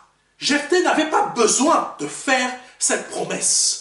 Mélange de fausses doctrines avec les choses de Dieu. C'est de ça dont je vous parle pour vous aider à comprendre la condition du sixième secret pour avoir votre victoire. Ne mélangez pas les choses de Dieu avec des fausses doctrines. Vous passerez à côté de votre victoire. Je continue. Verset 32. Jephthé marcha contre le fils d'Ammon et l'Éternel les livra entre ses mains. Chose de Dieu. Dieu a fait une promesse. Dieu ne peut pas se renier. Il a accompli la promesse. Il a donné la victoire. Mais par contre, Jephthé a fait une promesse qui n'avait rien à voir avec Dieu. Écoutez-moi bien. Jephthé a fait une promesse qui n'avait rien à voir avec les choses de Dieu. Ces promesses venaient du fait que il était depuis de nombreuses années sous la domination d'autres religions satanistes, idolâtriques. Continuons. Verset 33. Et il leur fit éprouver une très grande défaite. Dieu l'a béni. Depuis Aroër jusque vers Ménite, espace qui renfermait 20 villes, et jusqu'à Abel-Kéranim. Et les fils d'Amon furent humiliés devant les enfants d'Israël. Dieu a béni. Dieu a béni le peuple d'Israël. Mais ça ne veut pas dire que le peuple d'Israël était dans la volonté de Dieu. Et il a fait une promesse qu'il n'aurait jamais dû faire. Parce qu'il était sous domination d'une religion qu'il ne fallait pas qu'il soit dominé. Verset 34. Jephthé retourna dans sa maison à Mitzpah. Il a eu sa victoire. Et voici, sa fille, il a fait une promesse, mais qui est sortie? La première personne qui est sortie de devant lui, c'est sa fille. Sa fille.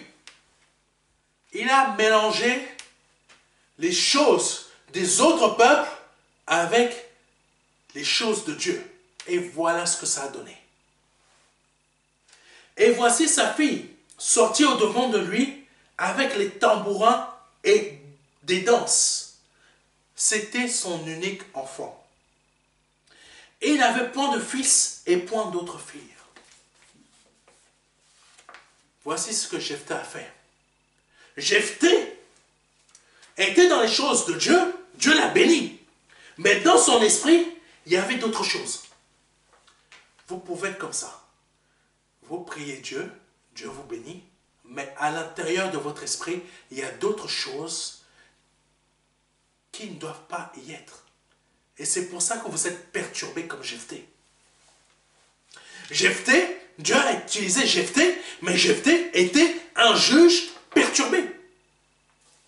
Il était un juge perturbé. Combien de chrétiens, pas d'enfants de Dieu, sont en Christ, mais sont perturbés? Oh, pasteur, ma vie ne va pas bien. Je suis, à chaque fois je veux faire ça, mais ça ne fonctionne pas. Ça fait des années, je n'arrive pas à trouver un homme dans ma vie, je n'arrive pas à trouver une femme dans ma vie. À chaque fois, je fais ça, mais ça ne marche pas. Je fais comme si ça n'avance pas. Mais je viens de te donner la condition. Tu es comme Jephthé. La condition ne soit pas, condition numéro 6, de secret numéro 6, ne sois pas comme Jephthé.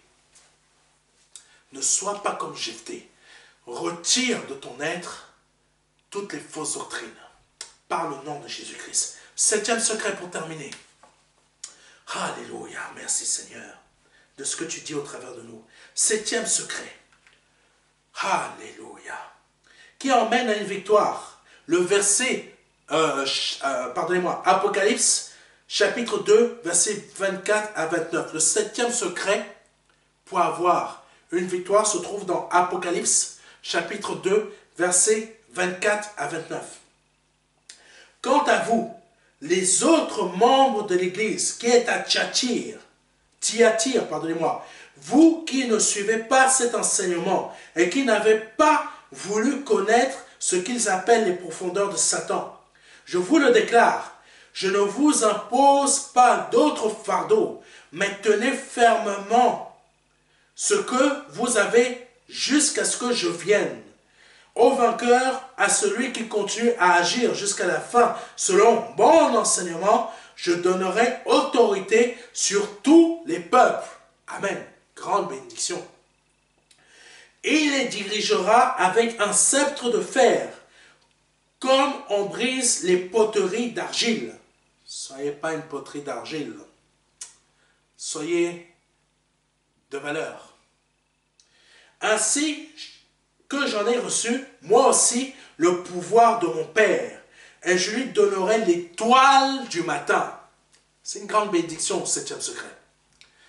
Il faut le réussir. Il faut réussir ce 7e secret, mes frères et mes sœurs. C'est une très grande bénédiction. Que celui qui a des oreilles écoute ce que l'Esprit dit aux églises. Que celui qui a des oreilles écoute ce que l'Esprit dit aux églises.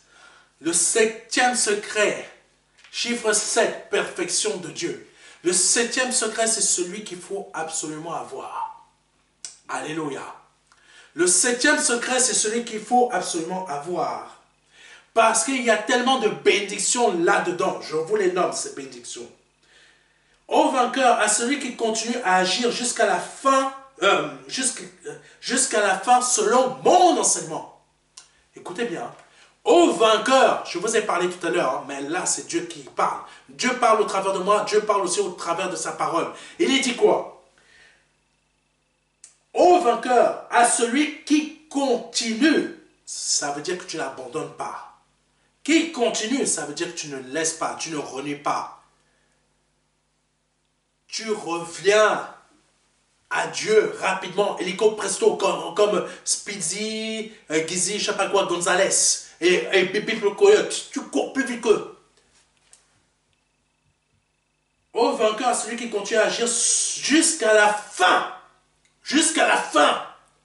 N'écoutez pas les hypocrites des enseignements de certaines personnes dans les réseaux sociaux ici en France qui veulent vous faire croire que parce que vous avez déjà donné votre vie à Jésus-Christ, ça y est, c'est gagné. C'est pas gagné.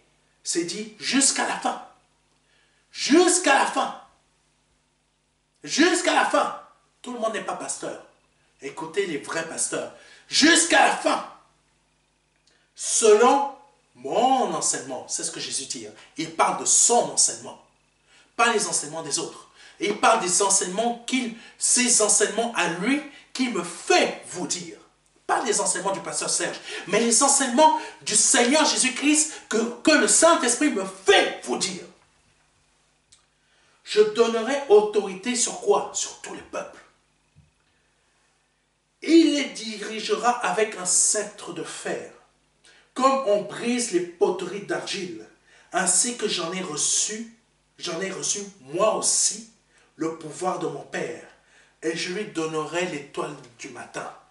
Ces bénédictions-là, qui font partie du 7e secret, sont exactement mot pour mot les mêmes bénédictions que le Fils a reçues du Père. Ça veut dire que tu es la copie à 100% de Jésus-Christ. C'est pour ça, dans toute ta vie, sur cette terre, réussis le 7e secret. Le plus important, le 7e.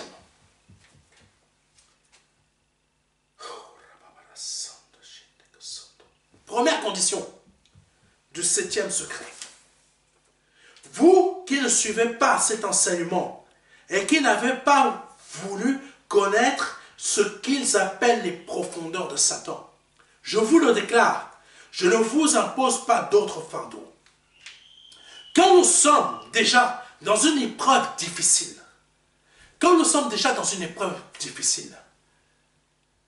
mais nous sommes attachés à la volonté de Dieu, le Seigneur ne nous donnera pas une épreuve encore plus difficile que par laquelle nous sommes en train de passer.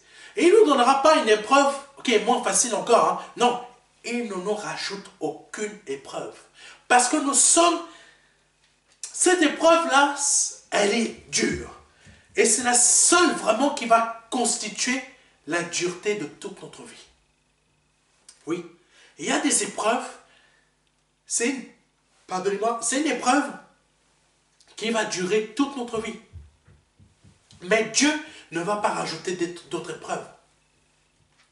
Parce que cette épreuve-là est déjà difficile. Et il faut qu'on tienne jusqu'à la fin.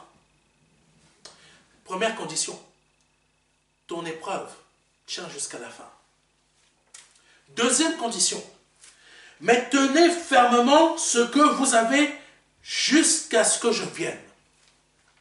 Ça veut dire que cette deuxième condition, c'est tiens ce que les trésors que tu as reçus de la part de ton Dieu, qui sont ces enseignements, là-dedans, jusqu'à ce que le Seigneur revienne. Et si tu es mort avant qu'il ne revienne, garde toujours là-dedans jusqu'à ce que tu meurs. C'est des conditions très simples pour le 7e secret. Il y en a deux. C'est des conditions très simples. Mais pour beaucoup, ce sont les plus difficiles à appliquer. Alléluia. Donc pour terminer, je vais vous rappeler rapidement les conditions que nous avons vues dans cette dernière partie, qui sont au nombre de 4 aujourd'hui. Nous avons vu pardonnez-moi, nous avons vu 4 secrets aujourd'hui pour terminer. Les conditions du premier secret sont ne pas abandonner l'amour de Jésus. N'abandonne pas l'amour de Jésus. Premier secret pour ceux qui notent. Première condition du quatrième secret. Ne pas abandonner l'amour du début. Deuxième condition. Se rappeler de là où tu es tombé. Se rappeler de là où tu es tombé. Troisième condition du quatrième secret. Change et revenir à ta première conduite. Changer et revenir à sa conduite première. Ça, c'est les 3 conditions du quatrième secret pour avoir une victoire. Maintenant, les conditions du 5e secret. Première condition, savoir marcher avec Christ, même quand on n'a pas ce que l'on veut dans ce monde visible. Deuxième condition, comprendre que les mauvaises langues ne doivent pas nous atteindre. Troisième condition du 5e secret, ne pas craindre les épreuves. Quatrième condition du 5e secret, rester fidèle. Alléluia, rester fidèle. 6e secret, donc condition du 6e secret, change. Change. Amen. Change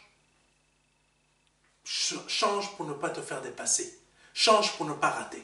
Change pour être là où il faut. C'est tout. Très rapide.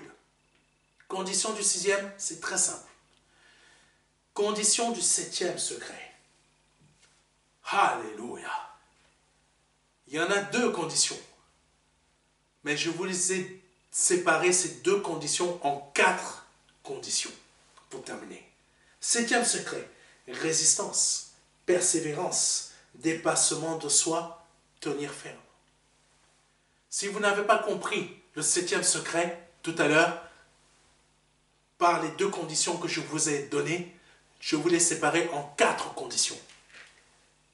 Résistance, persévérance, dépassement de soi et tenir ferme. Ça, c'est les conditions pour réussir le 7e secret. Nous avons terminé notre enseignement sur les 7 secrets pour avoir une victoire. Cette seconde partie a été longue, mais il fallait l'entendre totalement. Parce que vous avez besoin de réussir votre vie spirituelle. Vous avez réellement besoin de la réussir. Et je parle à beaucoup d'entre vous qui cherchent à réussir avec le Seigneur et à d'autres qui sont des anguilles, mais qui pensent qu'ils sont quand même aimés de Dieu. C'est vrai, Dieu vous aime. Mais Dieu ne vous aime pas comme s'il aimerait quelqu'un qui est aussi proche de lui comme il devrait vous aimer. Qu'est-ce que je veux dire par là? Dans la parole de Dieu, quand Israël faisait la volonté de Dieu, la face de l'Éternel était dirigée sur Israël. Donc Israël était forcément béni. Israël réussissait tout. Mais quand sa face se détournait de Dieu, Israël avait perdu sur tous les points. Vous pouvez dire aujourd'hui que je suis aimé de Dieu. Dieu, c'est vrai, il vous aime. Mais sa face n'est pas tournée en votre direction. C'est là toute la différence. Tandis qu'il y en a d'autres, ils aiment Dieu, mais ils font ce que Dieu veut qu'ils fassent. Et là, la face de Dieu est tournée vers leur direction. Je vous invite à faire véritablement ce que Dieu vous demande dans ces 7 secrets que nous avons vus, en ces 2 émissions. Afin que votre vie réussisse, au niveau spirituel comme au niveau terrestre, par le nom de Jésus-Christ. Si c'est la première fois que vous voyez un des enseignements que je donne par cette émission, et que vous souhaitez donner votre vie au Seigneur Jésus-Christ, je vous invite à répéter après moi. Et surtout à reconnaître que vous êtes une personne qui avait besoin de Jésus dans sa vie aujourd'hui. Seigneur, je te demande pardon pour mes péchés. Pardon pour mes offenses. Pardon pour ce que j'ai pu dire. Pardon pour ce que j'ai pu penser. Pardonne-moi par le nom de Jésus-Christ. Je reconnais que tu es Dieu, que le Père t'a formé un corps, que tu es mort, que tu es le Fils du Dieu vivant, que tu es mort à la croix pour moi, que tu as versé ton sang à la croix pour moi pour la rémission de mes péchés. Par cette action, j'ai totalement abandonné mes péchés et mes péchés sont totalement effacés. Peu importe ce que j'ai fait, mes péchés sont totalement effacés. Je reconnais qu'à cet instant, je ne suis plus un homme ou une femme pécheur ou pécheresse. Mais je ne retourne pas en arrière. Je ne retourne pas dans mes péchés. J'avance maintenant. Merci pour ce grand amour qui t'a emmené à faire cette action pour moi. Je reconnais aujourd'hui que je suis passé de la mort à la vie par le nom de Jésus-Christ. Si vous venez de répéter cette prière qui est très simple, on n'a pas besoin de choses compliquées. Avec Dieu, c'est très simple. Si vous venez de répéter cela, surtout avec conviction, honnêteté et sincérité et foi, vous venez de passer de la mort à la vie. Je vous invite à nous envoyer un mail. Et dans ce mail, vous nous demandez ou vous nous réclamez le livret Les 4 marches. Ce livret, c'est un petit livret qui va vous aider dans votre démarche pour changer de vie spirituelle, pour changer à l'intérieur, une conversion, changement de paradigme, changement de façon de penser, afin de comprendre ce que le Seigneur attend de vous, pour vivre une nouvelle vie. C'est en esprit que vous êtes né de nouveau, ce n'est pas physiquement. Physiquement, vous gardez le même corps, mais c'est en esprit que vous changez. Et ce livret va vous aider à comprendre et à passer des marches. Et nous vous l'envoyons gratuitement, soit par mail, soit par voie postale.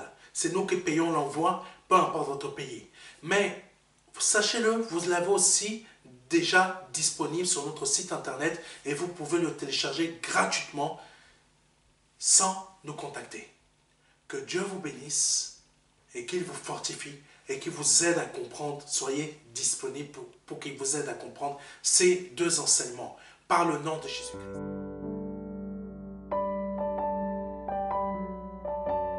Jean 3, verset 16. Dieu a tant aimé le monde qu'il a donné son Fils unique Fils, afin que quiconque croit ait la vie éternelle. C'est un don, c'est une promesse que Dieu vous fait. C'est une grâce que Dieu est en train de vous faire. Parce que nous sommes sous la période de la grâce. C'est un très grand cadeau. La vie éternelle par le Seigneur Jésus-Christ. Aujourd'hui, vous avez la possibilité de passer par la porte étroite. Parce que le royaume des cieux vient frapper à votre porte. Oui, je vous le dis. Le royaume des cieux vient frapper à votre porte. C'est un grand cadeau que l'Éternel vous fait. Vous avez la possibilité de l'accepter. De dire oui, Seigneur. Je t'accepte comme mon seul Seigneur et Sauveur. Je t'accepte comme mon Dieu. J'accepte de t'ouvrir la porte de mon cœur afin que tu rentres dans ma vie et afin que je me libère de mes péchés et que je les confesse devant toi et que je me répands de ma vie passée, de ces offenses, de toutes ces choses que je confesse devant ta face aujourd'hui. Je reconnais qu'il faut que je passe par cette porte étroite. Cette porte étroite dont le nom est Jésus. J'accepte de te donner ma vie aujourd'hui. Le Seigneur vous appelle à le faire aujourd'hui afin que vous puissiez passer de la mort à la vie.